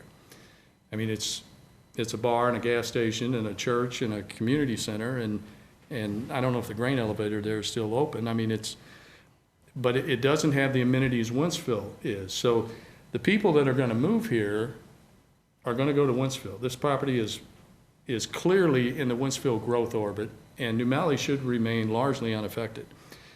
We're 100% in the Wentzville School District, so there is no school concerns for Francis Howe and the New Melly schools. The last one I saw was an email from Alice Fries Molitor, and Alice lives quite a ways to the south. She's actually going to be completely unaffected by stormwater runoff and traffic and that sort of thing, but I understand she's generally concerned about everybody else. And I appreciate, you know, what her concerns are. She talked about trees being knocked down. I don't want to knock down a single tree if I don't have to. I really despise that. Trees are very important, I think, and that's why people like to live out here. She mentioned trespassing, and that's another pet peeve of mine. I deal with trespassers constantly on Mom's Place. I mean, she's sitting there right now. She's in the city limits of Wentzville, where she used to be way out in the boonies. And we constantly have people from the subdivision coming in wanting to fish and hunt and just take a walk, you know, whatever the case is. But I'm more than happy to work with any neighbors that border me, putting up purple paint, posting no trespassing signs. In fact, any homes that are sold out there, I'm going to make sure that the people are notified that we feel very strongly about the no trespassing issue, because that's very important to me. The other thing, let's see, I don't know, can't think right off what else Alice had talked about, but she definitely thinks that 5-acre plots are the way to solve most of these problems. The problem with that is, and I tell you, I'm speaking from experience because I raised my kids in a 3-acre subdivision outside the city limits of Wentzville on Highway Z. They loved it, we loved it. It's really a good setup to raise kids. The primary candidates for these properties are going to be young families with kids, and they're taking them to school functions, and they're wanting to get some more elbow room. I mean, even now, Mom gets solicitations from the neighbors saying, would you please sell us 1 or 2 acres so our kids have a place to play? Because they're sitting there on 3 houses an acre and they got no room. So anyway, what I really feel strongly about, and one reason I want to do this development, is I want to give these people room. And I know they can't all afford to go out and buy farms and large acreage tracts, but 3 acres is really a good setup for a growing family. But it's tough to mow 3 acres. I mean, you won't have to mow 3, but this is mostly open, so there's going to be 2.5 acres that need to be mowed. You can do that with a good riding mower, a 0-turn. If you pop that up to 5 acres, you essentially need a tractor to mow it. And most of these families are not looking to get in the farm business. They're not looking to buy tractors and big rigs like that. And so when you push people into that situation, what happens is they don't mow the lot, you know. Now, that's one thing. If it's wooded, that's no big deal. But if it's open, you got a lot that's just sitting there growing up in weeds. And the families that want to move here, they want to feel like they're still part of a community. So just because they're moving out of a 3-home per acre situation and moving into a 1-home per 3-acre situation, or 5, They don't want to live in a subdivision where people don't mow the lawns, and they don't want to live on gravel streets. Now, the other problem with 5 acres is when you try to build a nice community like that, and you've got a certain amount of fixed overhead. You've got the paved streets, you've got the street lights, you've got the entryways and landscaping. All of that overhead, when you cut the lots down by 40%, is quite a burden on people. And so what happens, and that's why you don't see, I asked county zoning people, I said, do you guys know of any 5-acre developed subdivisions? And really, they couldn't tell me of any except for 10 acres. They said, well, we don't know about 5, but we got 10. And I know what the guys are doing with 10. They're buying 80 acres and they're chopping it into 8, 10-acre lots, and they're bulldozing a gravel road down the middle, and it's a free-for-all. It's have fun, guys. That's not a community. There's not restrictions there. They're not well-maintained lots. That's not where families want to raise their kids. Some of them do, don't get me wrong, and to each their own, but that's a different demographic that's looking for that. So in that particular case, that's why 5-acre lots don't work. When I say they don't work, most of the guys that you see now that are doing 5 acres are independent. So what they do is they find themselves a lot that's attached to a county road that's already paved. And they put in a little driveway and they probably gravel it. And it's not a very long driveway, and that's okay, and they got their 5 acres, and they're not part of a subdivision. They don't have any homeowners association to answer to, and they like that. And that's great. It just doesn't work when you try to put a community together with paved streets and all those amenities for young families. So, in conclusion, I know change is hard. I get that. I've lived through it. I'm still living through it. That's why I'm here asking for this 3-acre development, because we could very well, if we're not doing 3 acres and 5 doesn't work, we could be back here in 10 or 15 years with a developer who wants to put 3 houses an acre on this ground. I don't want to see that happen. I really don't. But it's right in the path of the future growth plan of the county, and it's already in the long-term plan. So it's also, in my opinion, I know a lot of people say, hey, this growth, it's too much. We don't want the growth. But there's something just a little un-American about trying to slam the door on the rest of these people that are trying to move here. Now, I've already told you I've been here over 50 years, and we're on the 4th generation of my family that's here. I now have grandkids in the school district of Wentzville. I went to Wentzville. My kids went to Wentzville. But I know the Zalmans have been here much longer than that. But we still actually don't have really any more rights than the people that are coming here next year. We're all Americans. We got to share this property. We got to get along the best we can and try to support each other. So what I can promise you is this. Any neighbor who has a real issue that we've caused, they're going to have my phone number, and they're going to have an open, it's going to be an open policy. You call me anytime, and I will take care of it. Thank you for your time tonight. Any questions? Yeah, I do. On the lots, are you looking to sell the lots to individuals, since your idea is to, to give young families the opportunity, or are you planning on, is this going to be a builder that's going to come in here and build what's the plan? We're planning to build homes. I've got a partner back here, Mr. Charles Kaler, and we're going to plan to build some of the homes. We may contract with some other developers to also do some of the building out there, depending on how fast it's going. But we want to control it. We want to control the kind of properties that are going in there and the look that it's going to have. So I'm in the real estate and the mortgage business. So all the sales of the lots will be done through me. But that's the plan. So obviously, you've done a lot of market study on this. What do you see as the price point in this area?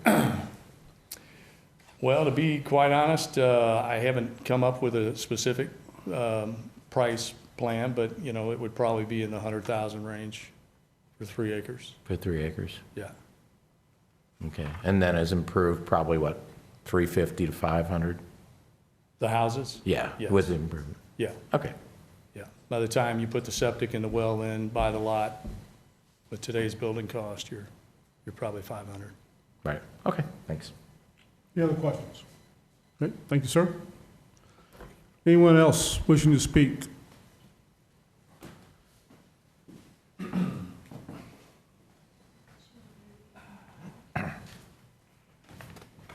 Do you solemnly swear or affirm that you will tell the truth, the whole truth, and nothing but the truth in these proceedings under the pains and penalties of perjury?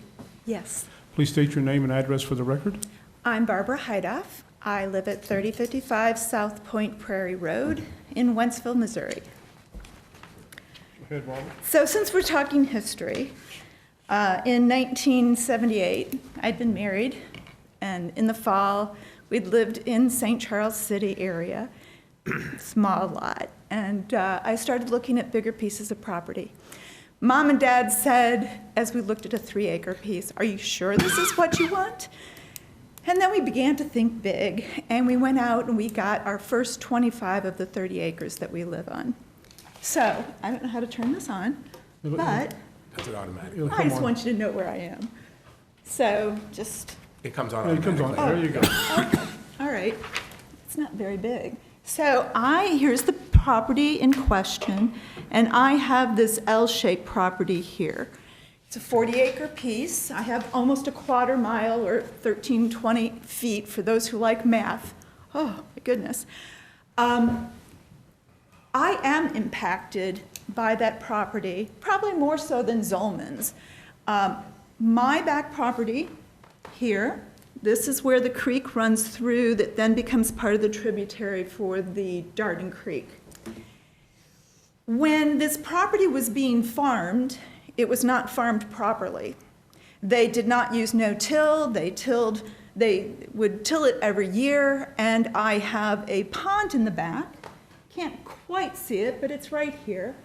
I have a pond in the back, which I constantly was fighting on erosion, filling it in.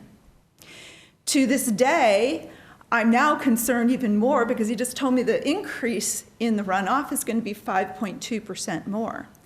That concerns me. So erosion, my big 12, 20 buck, whatever you want to call it, deer that I have in my backyard, I really want to protect the environment.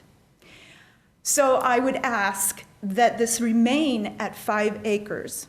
I already have, according to his plan, there would be 5 homes that would impact my property line.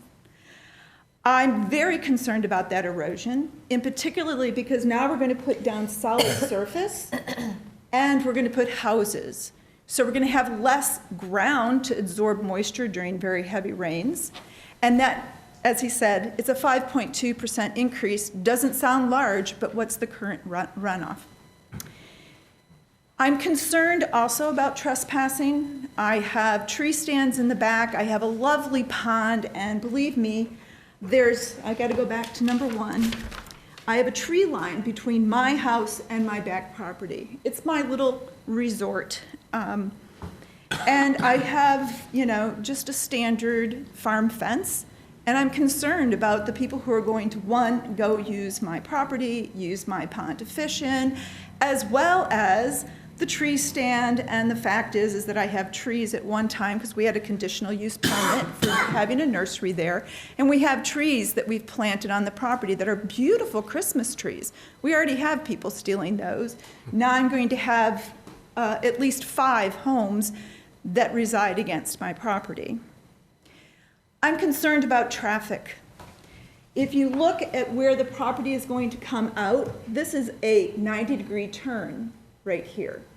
That 90-degree turn is already a dangerous spot. Yeah, if I'm coming this direction, I have to slow down. You can't see as you're coming up a hill, and you have a lot of trees next to it over here. So as people come out, and the most logical way to get to town or any place is they're either going to turn and go up Point Prairie, or they're going to turn right and measly by my place and go down Dyer Road, which is going to increase traffic. Yeah, nobody likes change. Bill said that himself. And if I had my way, I'd buy all of these acres from him and just keep it the way it is. We also have the overpass that's going in on Highway 70 that's going to increase our traffic. So traffic is a really big challenge. But what I would ask is, how do we make that safe? Right now, those streets are not designed to have 28 more homesteads, which is probably 56 drivers additional, at least. That's until their kids become teenagers, versus 36 more drivers. And so you say 18 versus 28, that's not a big difference. But when I start counting the number of bodies, it becomes a big difference. When I get back to the runoff issue, again, I'm going to put in a street that doesn't absorb water when it rains.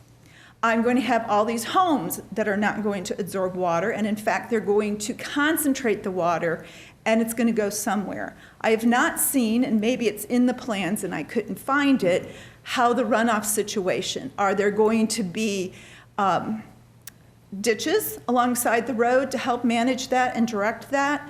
But I've not seen what's going to happen with regards to the runoff. Well and septic, the septic field concerns me because, yes, septic is septic, and we do not have, and I agree, someone said it's going to be a long time before we actually have sewer out there. But with the septic, it has to have a field where that is going to run off, and in theory, you could drink it. But which one of you is going to drink it before me? Because I'm not drinking out of my septic field. And then there's the wells. So we're going to have either 28 wells on the same aquifer, and yes, it's huge, or 18 wells. And I strongly feel that having only 5-acre pieces and limiting it to 18 acres is critical for sustainability, the environment, the safety of the people who live there, as well as the residents that are already there. So I would ask that you not approve this rezoning at this point in time. I'm looking at Diane, my district rep, and I really feel that it's not the right thing to do. Any questions for me? Seeing none, thank you, ma'am. Thank you. Anyone else wishing to speak?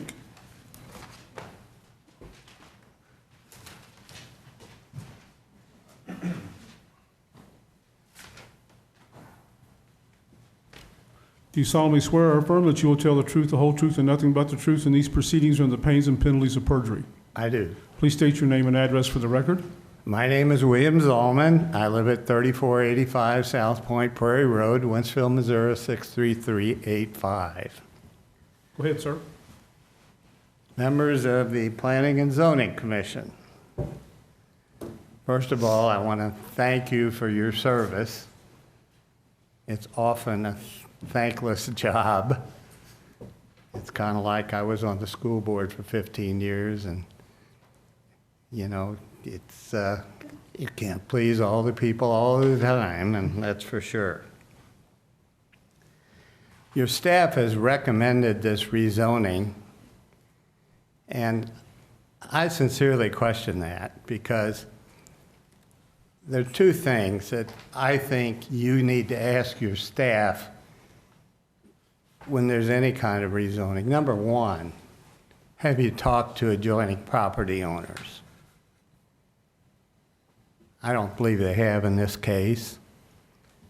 Number two, have you walked the property or rode around on some kind of ATV or something to see the lay of the land? I think that's important, because you cannot visualize it for looking at a map, no matter how good it is. And I'm yet to see the staff do that. Also, I noticed that in part of the information I received, there was a a notice posted out on the road, but when I went by there, it was gone. I don't know how long it was there, but it wasn't there the other day.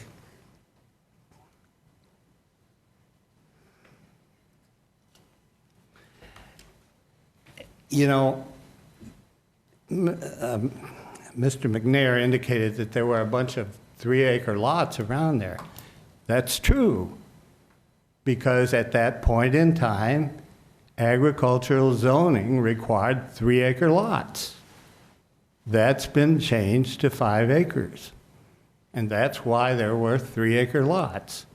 And why was it changed to 5?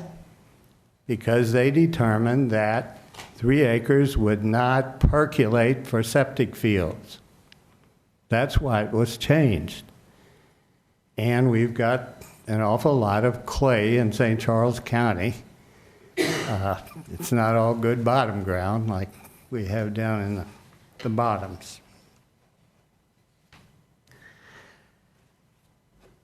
If you look at the map, you'll notice that on every side of this property is agriculture.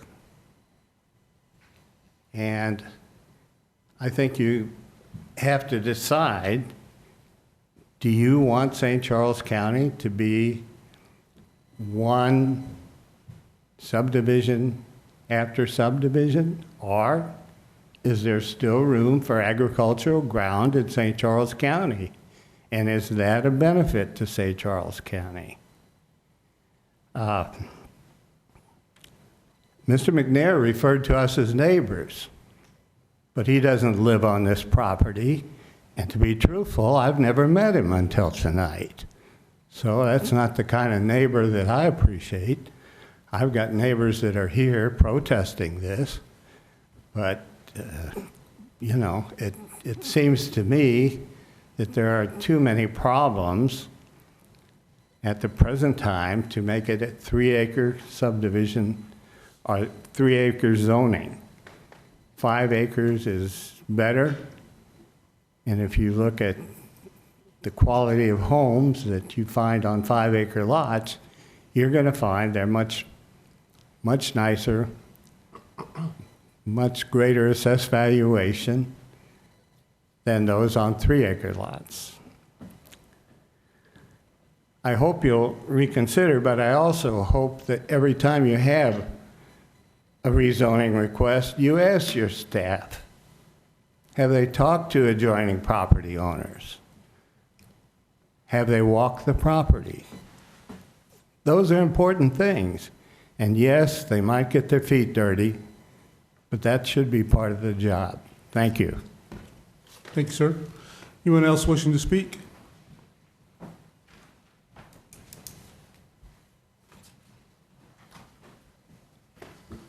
Do you solemnly swear or affirm that you will tell the truth, the whole, nothing but the truth in these proceedings under the pains and penalties of perjury? I do. Please state your name and address for the record.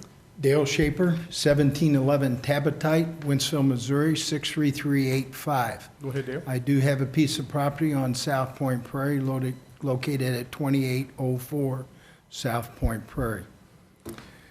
My question here, I guess, is, and that property is 3-acre lots, but I've had that for some time. But my question is, the county went to 5-acre lots for a reason and for a purpose. And you're reducing, in a sense, if you reduce this, you're reducing it by 40% from 5 down to 3 acres. In a sense, for 3 lots, they have 5 marketable lots to create more revenue. I don't have that opportunity on my 3-acre lots. If I want to subdivide it, which is 10 acres for a subdivided lot. If I could go down to 6, I would have more markability too. My question is to you as a county and you as a commission here, which direction do we want to go? Do we want to stay with what we have established, or do we want to vary from what our purpose is?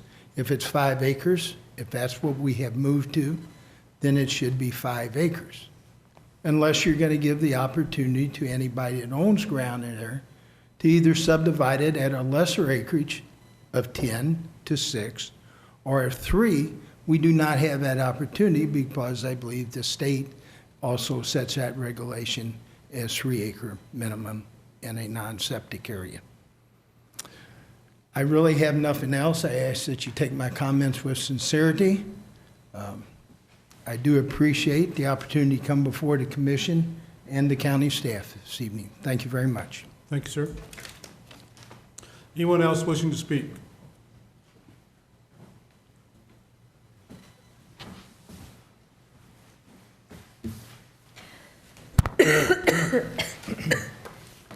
You solemnly swear or affirm that you will tell the truth, the whole truth, and nothing but the truth in these proceedings or in the pains and penalties of perjury? Yes, I will. Please state your name and address for the record, sir. Arnie C. A.C. Dienoff, public advocate and resident, mailing address P.O. Box 1535, O'Fallon. I just have an inquiry to the chairman. Are you taking public testimony separately on RZ 1916 versus PRE 1919? Are you taking separate testimony? Yes. Okay, I'll separate my comments. On the rezoning for RZ 1916, I have the following comments. First of all, the state of Missouri state law mandates that the county has an obligation to notify any municipality of a rezoning within a certain distance. In this distance, those two entities would be the city of Wentzville and the city of New Melle.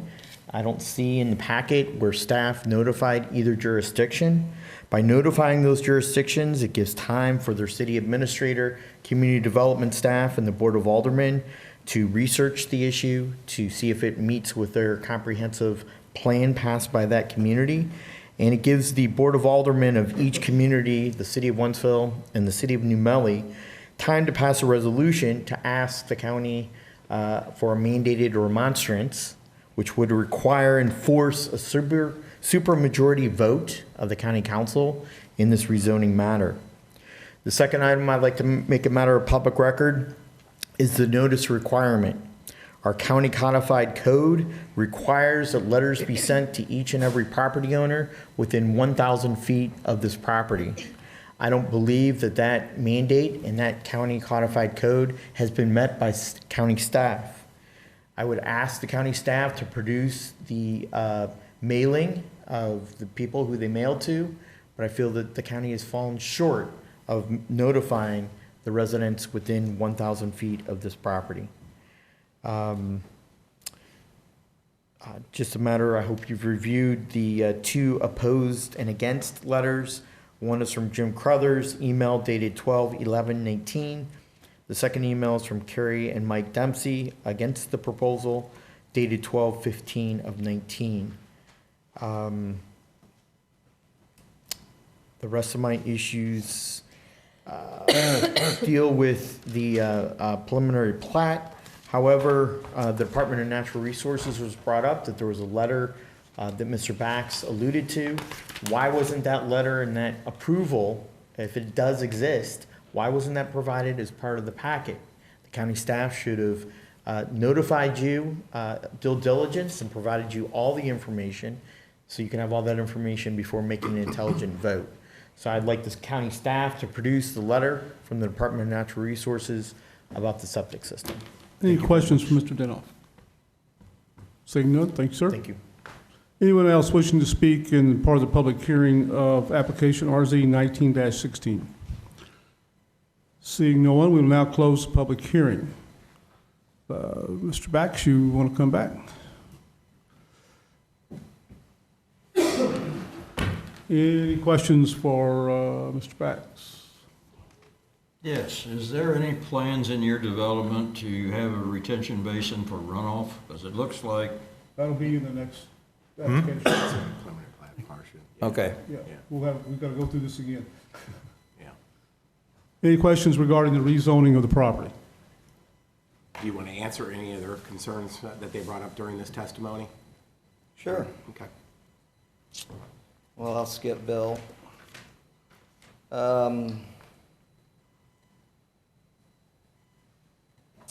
Well, I would like to address Barbara's concerns about an increase of runoff of 5%.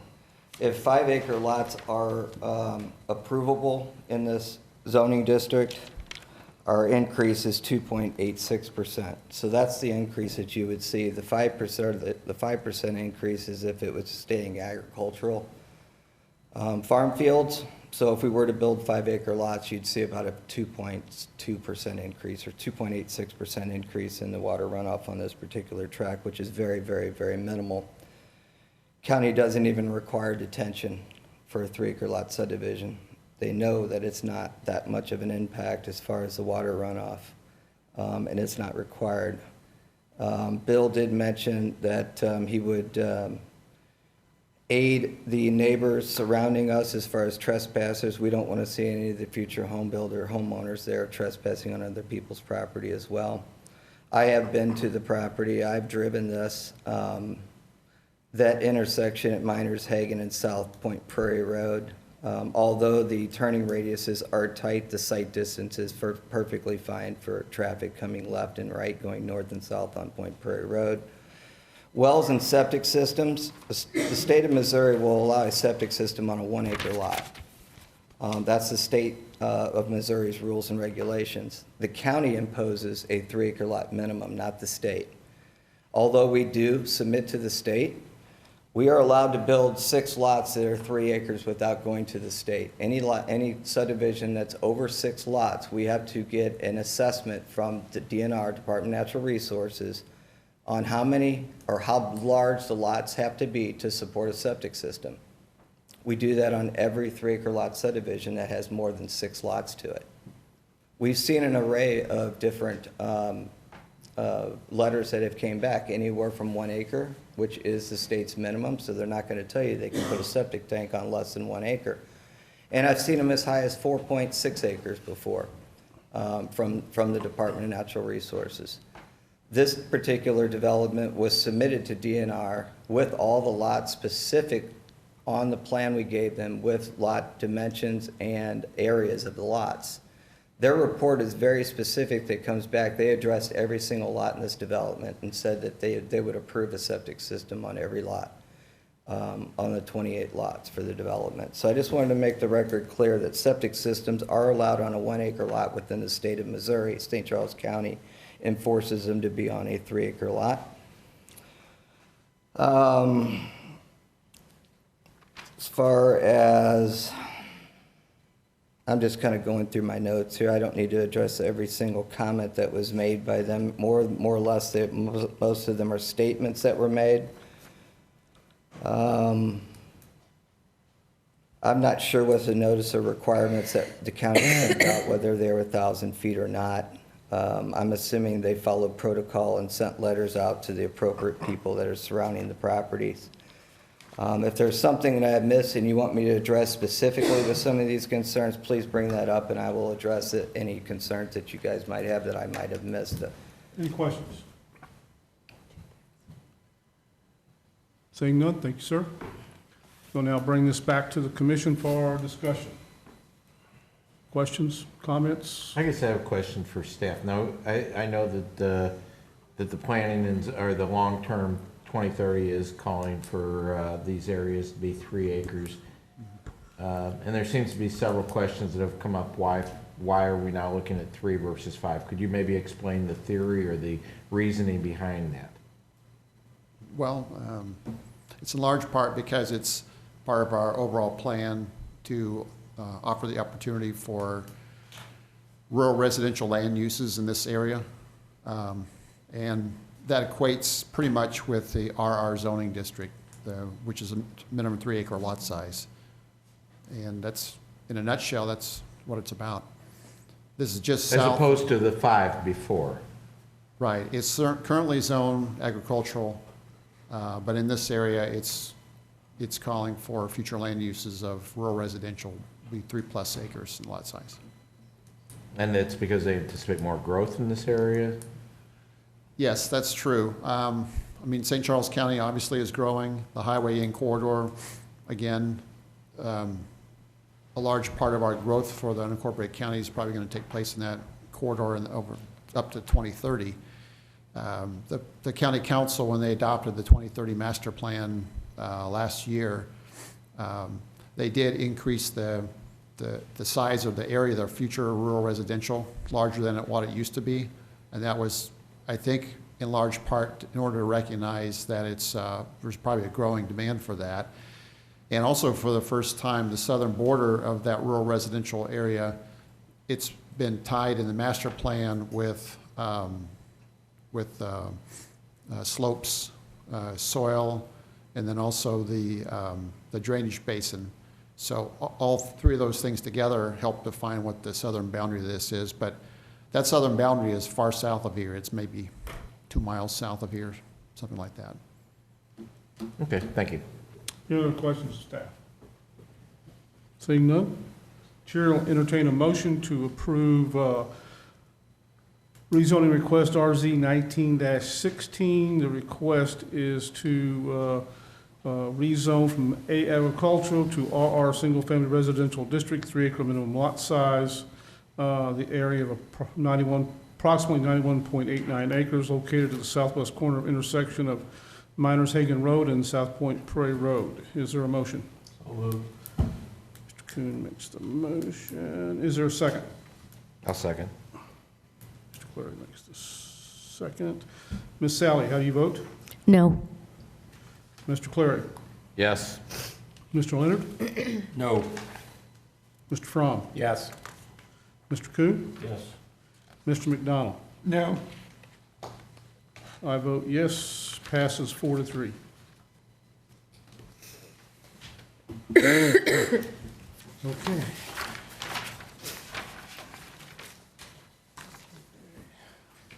Next item on our agenda is application PRE 19-19, preliminary plat for South Point Estates located at Myers Hagen Road. The property owner is South Miners Land Development LLC, developer Bill McNair, property surveyor Bax Engineering Company. Current zoning is A agricultural district, 5-acre minimum lot size. Requested zoning is RR single family district, 3-acre minimum lot size. The 2030 master plan recommends rural residential uses 3-acre minimum lot size. Proposed lots 28. Parcel size is 91.98 acres. The location is on the southwest corner of the intersection of Miners Hagen Road and South Point Prairie Road, located in Council District 2. Staff. A lot's already been stated, much has already been stated about this proposed subdivision. Under the current zoning, this would not be possible. So in order for this to go forward, it would take two things. One, rezoning by the county council, and second, approval by this body of the preliminary plat. So because the county council won't hear the zoning until their next meeting, at this time, your opportunities would be to approve the plat on the condition that the county council approve the zoning, or deny the plat, one or the other. Those are the two options that I can see. Again, this would be, as proposed, minimum 3-acre lots, 28 lots, and no detention basins. The county's code does not require detention basins for 3-acre lots or larger in those subdivisions, because the differential runoff is not sufficient in order to warrant necessarily detention basins as a requirement. Now, we always encourage what we call water quality features. One thing that could be considered a water quality feature in this is the protection of those existing streams going through the property. That 25 feet from the top of the bank has to be protected, and it's a no disturbance zone. So that will be a filter for water going into those streams, and will help provide some protection for those who are downstream in order to avoid erosion. The street intersection on Miners Hagen Road does meet site distance requirements. We've also checked with our long-range plans in terms of South Point Prairie Road and Miners Hagen, and we note that at the intersection, should this intersection be straightened at some point, we feel that it's in the inside of the curve rather than, so because of that, we didn't ask for additional right-of-way from this property in order to address potentially smoothing out that curve at some point in the future.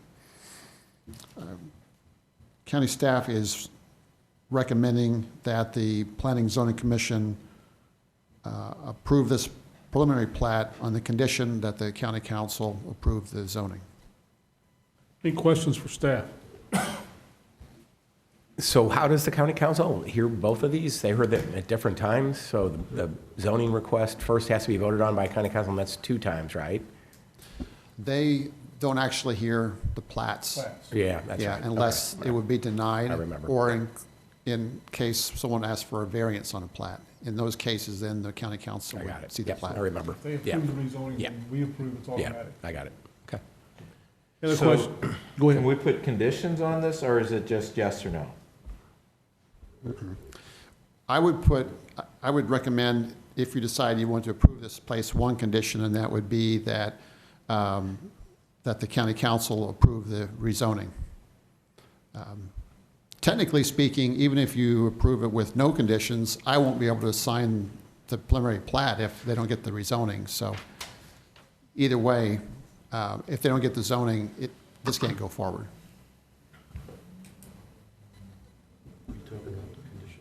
But then, once it would be approved, it's gonna go forward as presented tonight, That's correct. correct? Yes. Yeah. So did he answer your question? Well, I would. Sort of. I would add that the county staff has reviewed this and meets all the minimum technical requirements for plats. So because of that, we would recommend that no conditions are necessary in order to approve it, other than the zoning. Okay. Any other questions for staff? Seeing none, we'll ask the applicant to come forward. We'll have to swear you in again. We have a different application. You solemnly swear or affirm that you will tell the truth, the whole truth, and nothing but the truth in these proceedings from the pains and penalties of perjury. I do. Please state your name and address for the record. Dale Bax, Bax Engineering, 221 Point West Boulevard, St. Charles, Missouri, 63301. Okay, now we're going to talk particular about the plats. Yes, sir. I'm here to answer any questions. I've already Okay, addressed this so- plat. I apologize. Okay. I guess the one, it looks like, if I figured out the 20 feet times the linear feet, that it's roughly somewhere between 100 and 110,000 square feet of street area, pavement area. Does that sound about right? I have never calculated it, but I'll take your word. Well, I'm just figuring it's 20 feet wide and it's roughly 35, 40, between 4,000 and 5,000 linear feet, plus cul-de-sac, so roughly. Okay. And do you think it's, I guess, and I understand what Robert said, that they've done their requirements, but I would think that it wouldn't be far-fetched to say that each one of these home sites would create a hard surface between driveways, rooftops, outbuildings, et cetera, an additional 6,000 square feet of per lot of hard surface drainage, or water draining off rather than being absorbed into the soil, plus the areas that get drained off and the watering people are gonna. I guess my perspective is that it looks like if you add all these factors together, that you're actually creating about between 6 and 7 acres of hard surface runoff. So I don't know if it's a comment or a question. It doesn't, I mean, you obviously haven't figured all these numbers out, but it appears to me that that's the additional, about that much additional runoff on versus, the unimproved ground. So. That could possibly be true. I believe that factor or the square footage that you're mentioning can range depending upon the size home, how far back I'm just they saying set it. average or Yep. something. Yeah. Yep. Okay. That was really my only comment. or Yeah, question. it could be. So your figures a while ago when you were talking about increased runoff. Yes, sir. What kind of a rainfall was that based on? That's based upon a 15-year storm, which is what the county requires us to design the storm water management system as far as roadside ditches and storm sewers go. So is that 1 inch, 2 inches, what? I don't know the exact figure of the 15-year storm as far as how many inches per hour or day you're speaking of. Talking about a rainfall event, 24 hours. Is it 1 inch that the figures are based on, 2 inches? I don't know. I can't stand up here and tell you that because I don't know the answer to it. It's a 15-year rainfall event that the county imposes on our design requirements. When it comes to detention and so forth, we have to design to several different storms as high as 100-year storm. So it ranges. Would the property allow for a detention basin? Any property would allow for a detention basin, yes. If you were to do this on this property, you're probably looking at 3 detention basins because you're wanting to cover the majority of the runoff. But as it's been stated, it's not required by the county to put detention in because it's such minimal increase. It's 2.86% increase if we were to do a 5-acre lot subdivision in lieu of a 3-acre lot subdivision. So that's the numbers that I have right now. I don't know the exact rainfall event for a 15-year storm as you attribute it to a certain amount of inches of rain. I don't know that. Maybe if county staff has that information at hand, I'm not sure. But I don't know it right off the top of my head, so I'm not going to sit here and guess.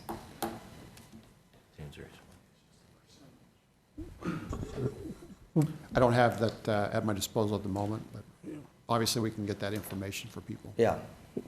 What is the stormwater plan for this site? Stormwater plan? Yeah, how are you going to control for this 15-year rain event? Well, we'll have roadside ditches that's going to handle all the water coming off the road system on both sides of the road. Typically on a lot, a form of water quality they call it is a sheet flow to buffer, which is a 5% slope for 75 feet away from any structure. We will certainly be able to do that with this development. This is rolling plains, it's not very steep. And as a 3-acre lot, there'll certainly be more than 75 feet of drainage away from somebody's house. It will be a form of water quality. The flatter it is, the more absorption that you will have of your stormwater. This site's, well, I would consider it fairly flat for a development site in St. Charles County in relation to what I've been developing lately. So the runoff on this thing, yes, it will be increased. There's no doubt about it. You put streets in, you put houses in, it's going to be increased. We have 91 acres here. With 2.86% increase is not a terrible amount of increase of water. So it can be controlled through roadside ditches. Roadside ditches can be designed to where they can infiltrate some water so you have less runoff. So there's other measures and means that we can incorporate into the design without providing a detention basin per se for the development to help control stormwater runoff. So will all the water eventually from this development go into the Darden Creek? Well, eventually it goes into the Little Darden Creek, then that creek then runs into Darden Creek itself. We're a tributary of Little Darden Creek, is what we are on this particular tract.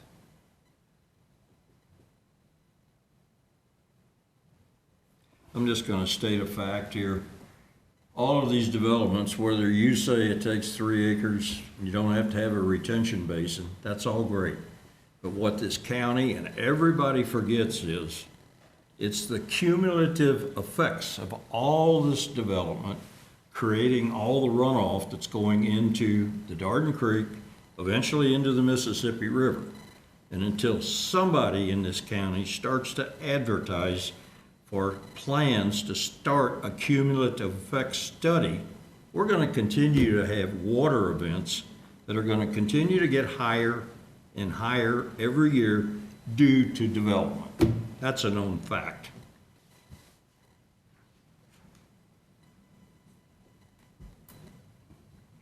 Any other questions for the applicant? Seeing none, thank you, Dan. Thank you. We'll now open the public hearing for application PRE 19-19, a preliminary plat for South Point Estates located at or near Myers Hagen Road. Anyone wishing to speak regarding this proposed preliminary plat? Do you solemnly swear or affirm that you will tell the truth, the whole truth, and nothing but the truth in these proceedings under the pains and penalties of perjury? Yes, sir, I do. Please state your name and address for the record. William McNair, 1291 DeWillow Road, Lake St. Louis. Go ahead. A couple things I just wanted to address. I know Barbara was quite concerned about an additional 5% of runoff that we were talking about, and that 5% was on agricultural. It was only 2% more on 5 versus 3, but the watershed from this property, most of it is north of her and misses her. So the 5% is overall for the entire property, but what's going to be hitting her property is a much, much smaller than the 5%. Most of the 5% is north of her, based on the map that I saw. we got most of the water flow at the north. There's just a little bit that comes in on the south that actually flows off the Zalman track onto her track, and then it meets up with them further down the stream. So the other thing was the 3 acres. I think I heard it mentioned earlier that whole Highway Inn is the growth corridor. I know you guys are aware of that. Highway Inn is scheduled to merge with Buckner Road, and then the Dave Holcomb Parkway and 364 are scheduled to merge right where South Point Prairie and Buckner Road are today. And that's literally 3/4 of a mile from this property. So, it's literally right in the growth path. That's all I have. Thank you. Anyone else wishing to speak?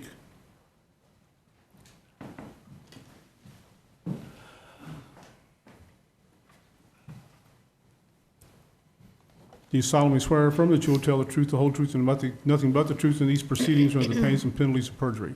I do. Please state your name and address for the record. Barbara Heidoff, 3055 South Point Prairie Road, Wentzville, Missouri, 63385. Go ahead, Barbara. I wish y'all had been there. Was it just last Friday we had 4 inches of rain? When that rain comes, the Little Darting Prairie, we have a brand new bridge on South Point Prairie, and the water darn near comes up to the bottom of that bridge. The runoff, although it may not be much to him of what goes into my pond and into my property, basically it slopes towards my property, and you can see where the creek is, because that's where the water comes. Yeah, there's the 2 other creeks that are there, but I have huge runoff. I had to have the Missouri Conservation Department come out and help me figure out how do I save my pond and the fish that are in that pond. So I would ask staff, as well as the council, that you need to consider putting some kinds of restrictions on to control this water runoff change. 2% more, it's not that it's only 2%, it's that it's a 2% increase in runoff. I hope that Mr. McNair is going to be hold up to what he promised as far as trespassing, because I'll tell you, my little back piece of property is really nice, and people already want to come on it. Used to have blackberries. I was shot in the head for getting rid of those because everybody said you ruined our blackberry patch. But we have a beautiful little pond, and we have an open area that's full of wildlife. We have a bobcat that comes through. I've seen evidence of him. I have a buck that is huge, plus the bucks that are there that everybody shoots. So I would ask that we really look at what needs to be done on the property, whether or not, if we're going to have 3 acres and we're going to have this additional runoff, it needs to be contained. And so maybe a nice cute little pond or 2 or 3, as Mr. Bax suggested, within that property in order to help. Because I guess I don't have to worry about people coming and trespassing if my pond gets filled in with all of the water, the dirt, the micros from the septic. So I would ask that you have to really study, come out and walk it, come out and see how that property really lays, and please make sure that we don't ruin a nice piece of property. Thank you.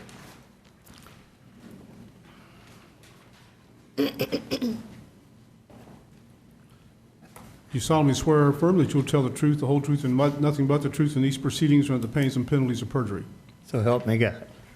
Please state your name and address for the record. William Zalman, 3485 South Point Prairie, Wentzville, Missouri, 63385. Go ahead, sir.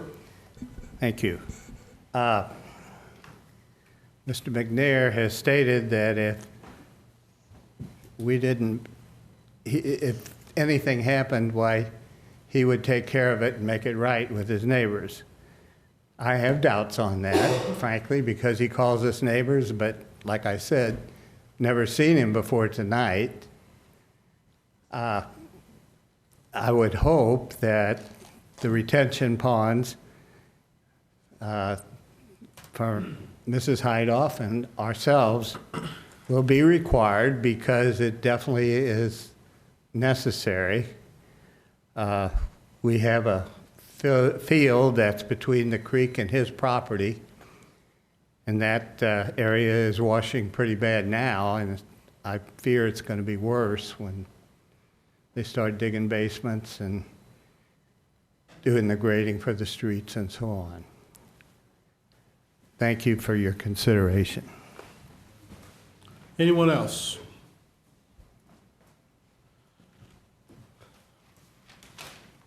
You solemnly swear or affirm that you will tell the truth, the whole truth, and nothing but the truth in these proceedings under the pains and penalties of perjury. Please state your name and address for the record. Dale Schaefer, 1711 Tabitite, Wentzville, Missouri.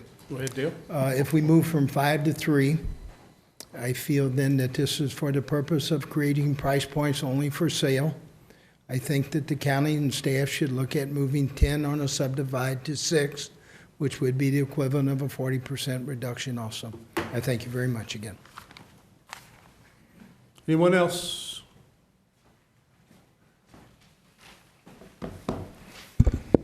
You solemnly swear or affirm that you will tell the truth, the whole truth, and nothing but the truth in these proceedings under the pains and penalties of perjury. Yes, I do. Please state your name and address for the record. Thank you, Mr. Chairman. My name is Arnie C., AC Dienoff, public advocate and resident. Mailing address is P.O. Box 1535 in O'Fallon. First of all, I'd like to make sure that the residents here and people watching concerning this property know their rights. The codified code, section 405.535 states, number 3, written protest. In case of written protest, legal remonstrance against any proposed change, revision, or amendment signed and acknowledged by 30% of the owners of real property within 1,000 feet of the parcel of land for which the change, revision, or amendment is proposed. If they file a remonstrance of 30% of those owners with the county register, it would require a supermajority vote of the county council. Now, moving into the preliminary plat of the issue.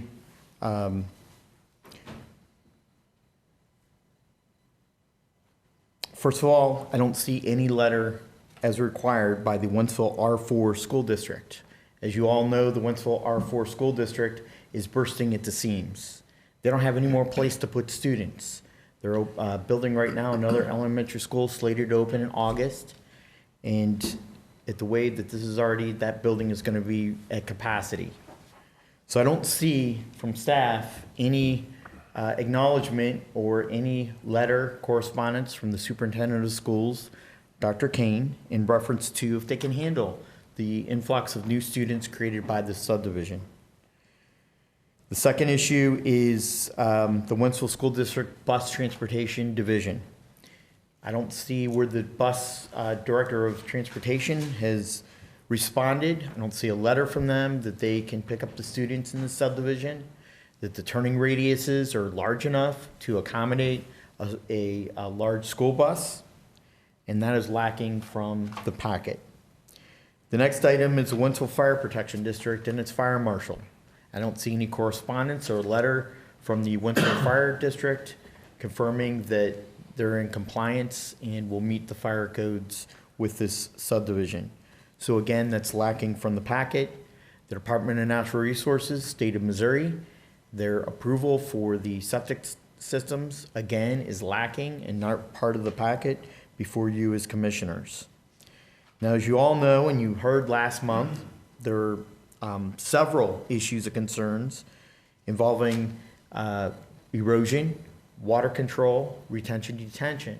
And that came up on the moving from 5 acres to 3 acres on Forestel Road outside of New Melly. That was debated at the county council with the public hearing, and the county council members are leaning towards not approving and reversing your decision. The same issues here tonight, where we have a 5-acre development wanting a rezoning and going down to 3 acres. Now, when it comes to water retention area, I hear a lot of talk, but I don't see confidence, and I don't see actual, on paper, where they're dealing with the water issues. It's irresponsible of this county and irresponsible of this commission to allow this developer to develop this property without putting in retention detention areas. And we heard about the ditches, but again, we don't see it in concrete exactly how they're gonna address the issue of water. So Mr. Leonard very succinctly said to staff and to the county councilor, assistant county councilor, the legal staff, Mr. our Goodall, address your comments to the commission. I am. That our county needs to address the issue of water retention. As we all know, the rivers are full to capacity. We had extensive flooding to the tune of tens of millions of dollars that affected residents and their properties. The more buildings we build, the more roads we build, the more land that we take away that absorbs that water, the more problems we're gonna have.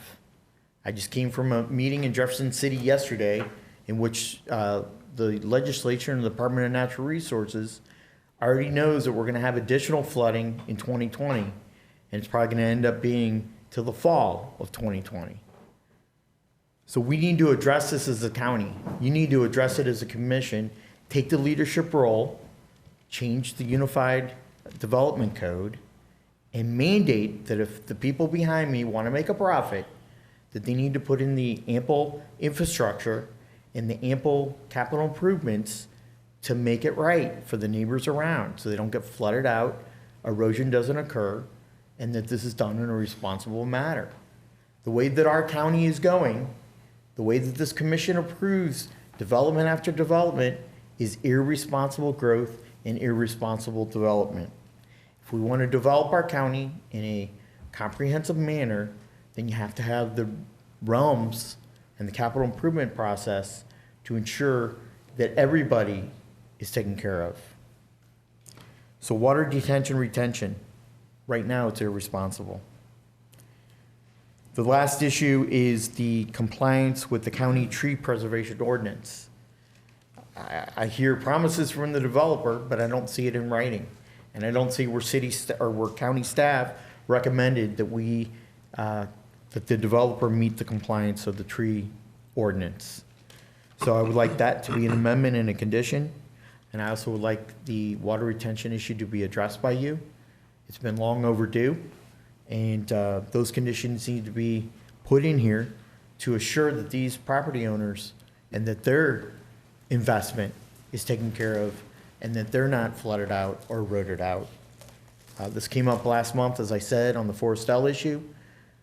Your recommendation of the county council will be reversed at the next county council meeting. I think there's enough votes there to reverse that. And we have to have responsible growth. And I ask you to take those into consideration. Are there any questions? Thank you. Anyone else wishing to speak? I'd like to say one more thing. Do you want to? Swear me in? Yeah. Oh, well, hold on. You're going to have an opportunity to come back. So is anyone else wishing to speak in the public hearing? If not, we'll close the public hearing and ask the applicant to come back. So, you're already sworn in. Okay. I just wanted to address two things there with my neighbors. It's been a lot of years since I've been out to the hideouts. I'd actually, I'm sorry to say I didn't even recognize Barbara, but our kids used to play together. I've been out to her property, and I absolutely will treat her, with the utmost respect as far as that goes. I'll be out there next week to talk to her if I need to.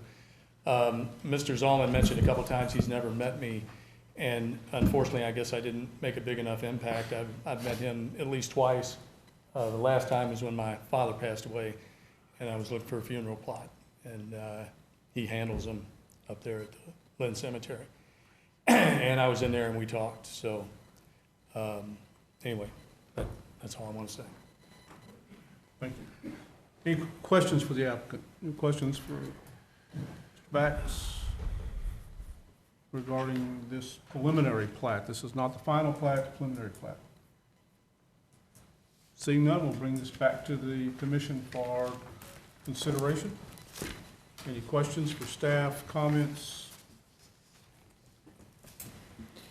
Mr. Chairman, could we attach conditions to our approval?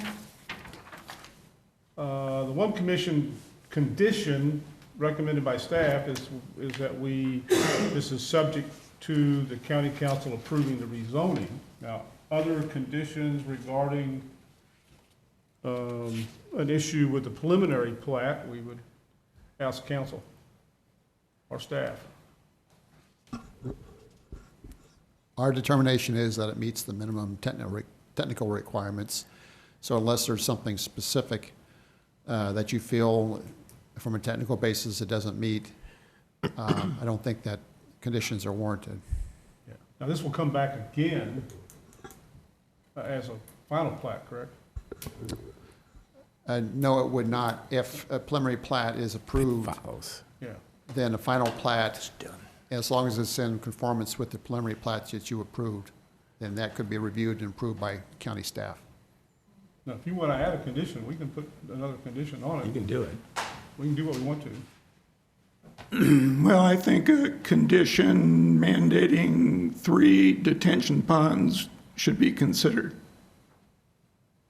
So we can make a motion. We will have to have a motion on both of these conditions. So you want to make that motion? I would make a motion to approve with the addition of 3 detention ponds. No, you're making a motion to add the condition Yeah. Yes. that there be 3 detention ponds. Is there a second? I'll second. Could Okay. I'd like to maybe revise that, is that if we could Yep. say, okay. Okay, my thought would be that the ponds would have to be able to retain the additional flow. So that would determine Right. the size and the quantity or whatever. Yes. Okay, so your motion is that there be sufficient, instead of 3, let's say sufficient detention ponds to detain the additional water flow. Yes. Second. Second. Okay. Any discussion on this motion? Anyone? I think it's necessary, as Mr. Leonard said, that the ongoing issues of flooding downstream from development is an enormous problem. And I think we do have to do something to try to maintain the water on the property. And we're talking detention ponds as opposed to retention ponds. One's wet, one's dry. Yeah. My statement, if I can state this, is I don't mind you putting your stipulations on this stuff, but being specific as to what type of stormwater management we're going to be required to put on this property is an issue. Because there's many, many forms of water retention, detention, bioswales, that you would never even see a pond or water. It can be controlled in other means. So if that's what you want to put on the property, on the restriction on this particular approval, would you mind changing that to, we would not increase the water running off the property, because I can control the stormwater, I can slow this water down without doing detention or retention basins. Not only that, the county requires detention and retention basins to be in common ground and maintained by the subdivision. So I don't know that I would want that be put on the 28 lot owners on the development. We can control the stormwater runoff in a much easier method than saying I have to build 3 ponds on this piece of property. I did mention that if I was to try to control 100% of this water in every inch of our property line to this thing, it would take many more than 3 detention basins to do that. It's just the way the site lays and the way the drainage channels are out there today. I would not have to build 3 basins to satisfy the county's requirement of increased stormwater. So all I would ask you to say is to provide a method or a means to control the stormwater, increased stormwater runoff on the property that would be approved by St. Charles County staff. Because putting the type of design on that restriction, to me, is just not real fair to the property owner of this development. We can control it in other means. As long as we control it and satisfy your concerns, I don't know that the method is what we're really after. It's just that we are controlling our stormwater runoff. So can you explain how you're gonna do that without a retention basin? Yeah, we can do it with bioswales. You can do engineered soils. You can put plants within these swales that absorb the water. There's different layers of material of engineered soil that can absorb the water. I've already had my hydrologist look at this because I knew this was going to come up this evening. And we can do a form of water quality, and it's not going to be detention, but we can control the stormwater that's running off of this property. What do you mean by control? Well, what we would do is we would put it in some type of bioswale that we've already looked at, that would handle the increased runoff. So is that what I'm would saying. maintain that additional, on those sites where the Bioswale. fields, that the additional 2.8%. Correct. Yes, we've already looked at how we can control that, because I knew this was going to come up this evening. So I would rather you not put that restriction of, or condition of approval, that it has to be a detention basin or a retention basin, or a pond, or a wet pond, or a dry pond. We can't control that. So can we get that in a preliminary plat before we vote on it? Can you do that now? You know, can we table this and then bring it back and you have Why that would in we the need to plan? table if I'm just asking telling you that to. we can do this? Because you're asking us to approve something no one up here knows a thing about. We want to see it actually in, I that wanna you're going to see do it. that. I want Yeah. staff to give us some analysis on that. Right. You know, and again, I wish you would have said something about this earlier on. 'cause you Well, know it's the not problem. really required by the county, so, and I understand your all's concern Yeah. of But we've got to the address. increased runoff and you the gotta- concerns of the citizens here that Right. came in and spoke in opposition of the project due to this. We continue to have these problems in all these development now, that everyone's Correct. worried about runoff. Correct. You know, and I know as an engineer, you know you've seen it enough times. You've been up here in front of us several times about these issues. I mean, I have it in my property too. We're constantly fighting rain, and just because of the subdivision, it's just the way it is. It runs off, but. Correct. Again, everybody has to deal with that. I'd like to see that in your presentations, that you're telling us that runoff will not happen, that you're gonna maintain it and try to make it work on that property so that these residents can feel a little more secure. So in the it development. wouldn't be a form of approval of my construction plan documents? Yeah, I don't know what that is. That's the step after this approval of a preliminary plan. I have to go through the engineering department, the highway department Right, for I know. construction plans. Yeah. So that's where that's where that would be implemented at, is in those plans. I can show you, where we would be putting something like that type of structure or feature on the property. Putting a black line along a tree line, I don't know that that's really going to change your decision or not if I table this thing and come back a month later. Yeah.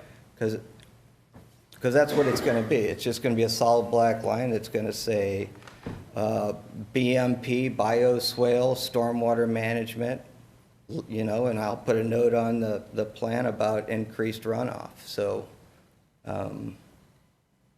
I just would not like to be tabled just for something small like that. I'm just asking. It's not small for somebody that's downstream. That's what you developers are gonna have to start realizing. When you just keep dumping water on the next guy. I didn't say that was a small impact. What I You said. did say that.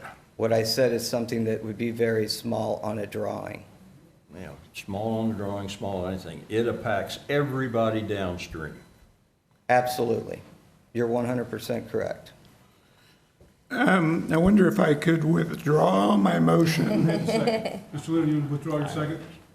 and amend it and say, I move for approval with the condition. You want to, well, okay, we can do that. Well, no, we have to vote on your condition. So With the propose a condition, a condition that there be no net increase in water runoff from the site. A stormwater control feature be in place that will. Yeah, how do you, That will eliminate any increase in runoff. Yes. Did we say that right? Yes. Okay, so that's the motion. So there's a Yes. motion that there be a stormwater runoff feature be added to the preliminary plat so that there's no increase in runoff. Is there a second? I'll second it, but I got a question. Oh, well, we got it second. Okay, Okay, now we got a discussion. second and everything. How can we approve something when it's not there? It's not on the plat? Okay. It if we pass it, then when it goes to engineering, then it has to be there. But So- we won't see it. Well, they will. Who's they?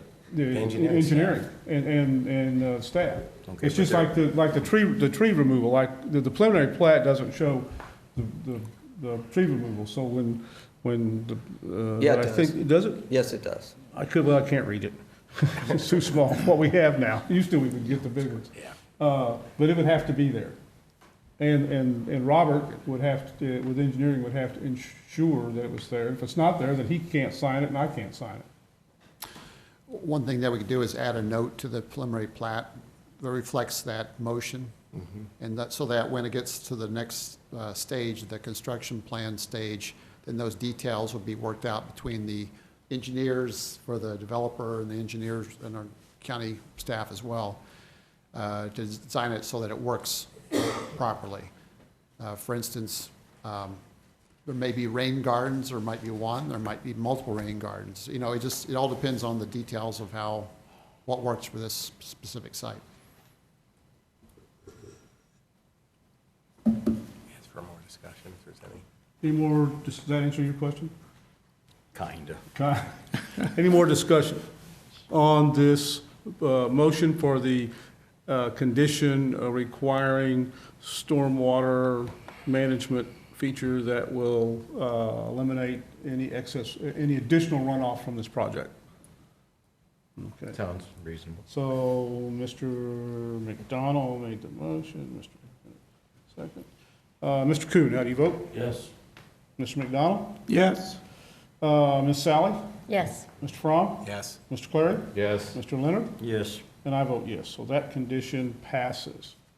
The second condition is a motion that the approval of the preliminary plat is subject to St. Charles County Council approving application RZ 19-16, which is the rezoning of the subject property from A agricultural to RR single family residential district, 3 acre minimum lot size. That would be the second condition. Is there a motion to that effect? So moved. Second. Now I'm running out of extra sheets.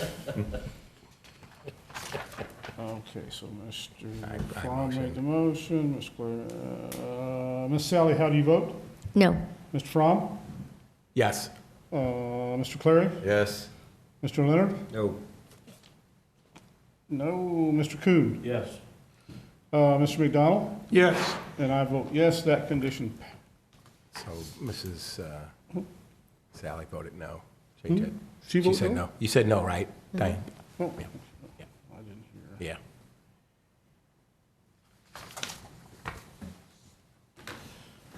Okay, that condition passes 5-2. Okay. Now, is there any further discussion on application PRE 19-19? That is the preliminary plat. Make a motion to approve. PRE 1919, Okay, with the two. with the two conditions. Two conditions that passed. as previously approved. Yep. Okay. You making that motion? I am. Okay, is there a Maybe we second? just vote on that. Second. Voted on the preliminary. Let Mr. Coons With second. the, Okay. that was Mr. with the- McDonald, how do you with vote? the Yes. condition. Ms. Sally? We're saying that. Okay, all right. Ms. Sally, how do you vote? No. Mr. Clary? Yes. Mr. Leonard? No. Mr. Fromm? Yes. Mr. Coon? Yes. And I vote yes. That passes 5-2. Okay. Thank you. Good comments. It's a good start. There's a group, Lincoln County. Okay, the next thing on our agenda, we have no continued items. The approval of the minutes from our November 20th, 2019 regular meeting. That was our last meeting. Hey, guys. Hey, excuse me. Folks. Hey, folks. Folks. Hey, yo. Hey, guys. Hey, we still have business here. Use that hammer. Yeah. That's what it's for. Yeah. Gets their attention. Okay, motion to approve the November 2019 meeting minutes. Is there a motion? So there's a second? Second. All in favor, sign aye. Aye. Motion passes. Planning and Zoning Division updates. Any updates? I don't have any tonight.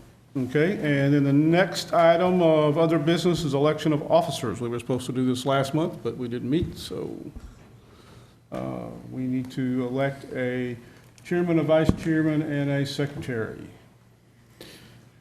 I move we re-elect the current slate. I second that. I am married to Okay, all right. Yeah. Been motion made and. Who are those people right now, by the way? So the chairman, Vice chair and Tim's the secretary. have you had an opportunity to chair one of these yet, Kevin? Okay, good. yeah. All right, good. Yeah. Was that, oh, I was here, that's right. It was memorable. It was.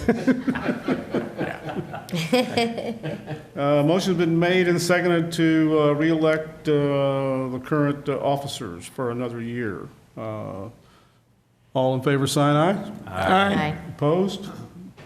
Okay. Motion to adjourn. So moved. Second. All in favor, sign aye. Aye. We're adjourned.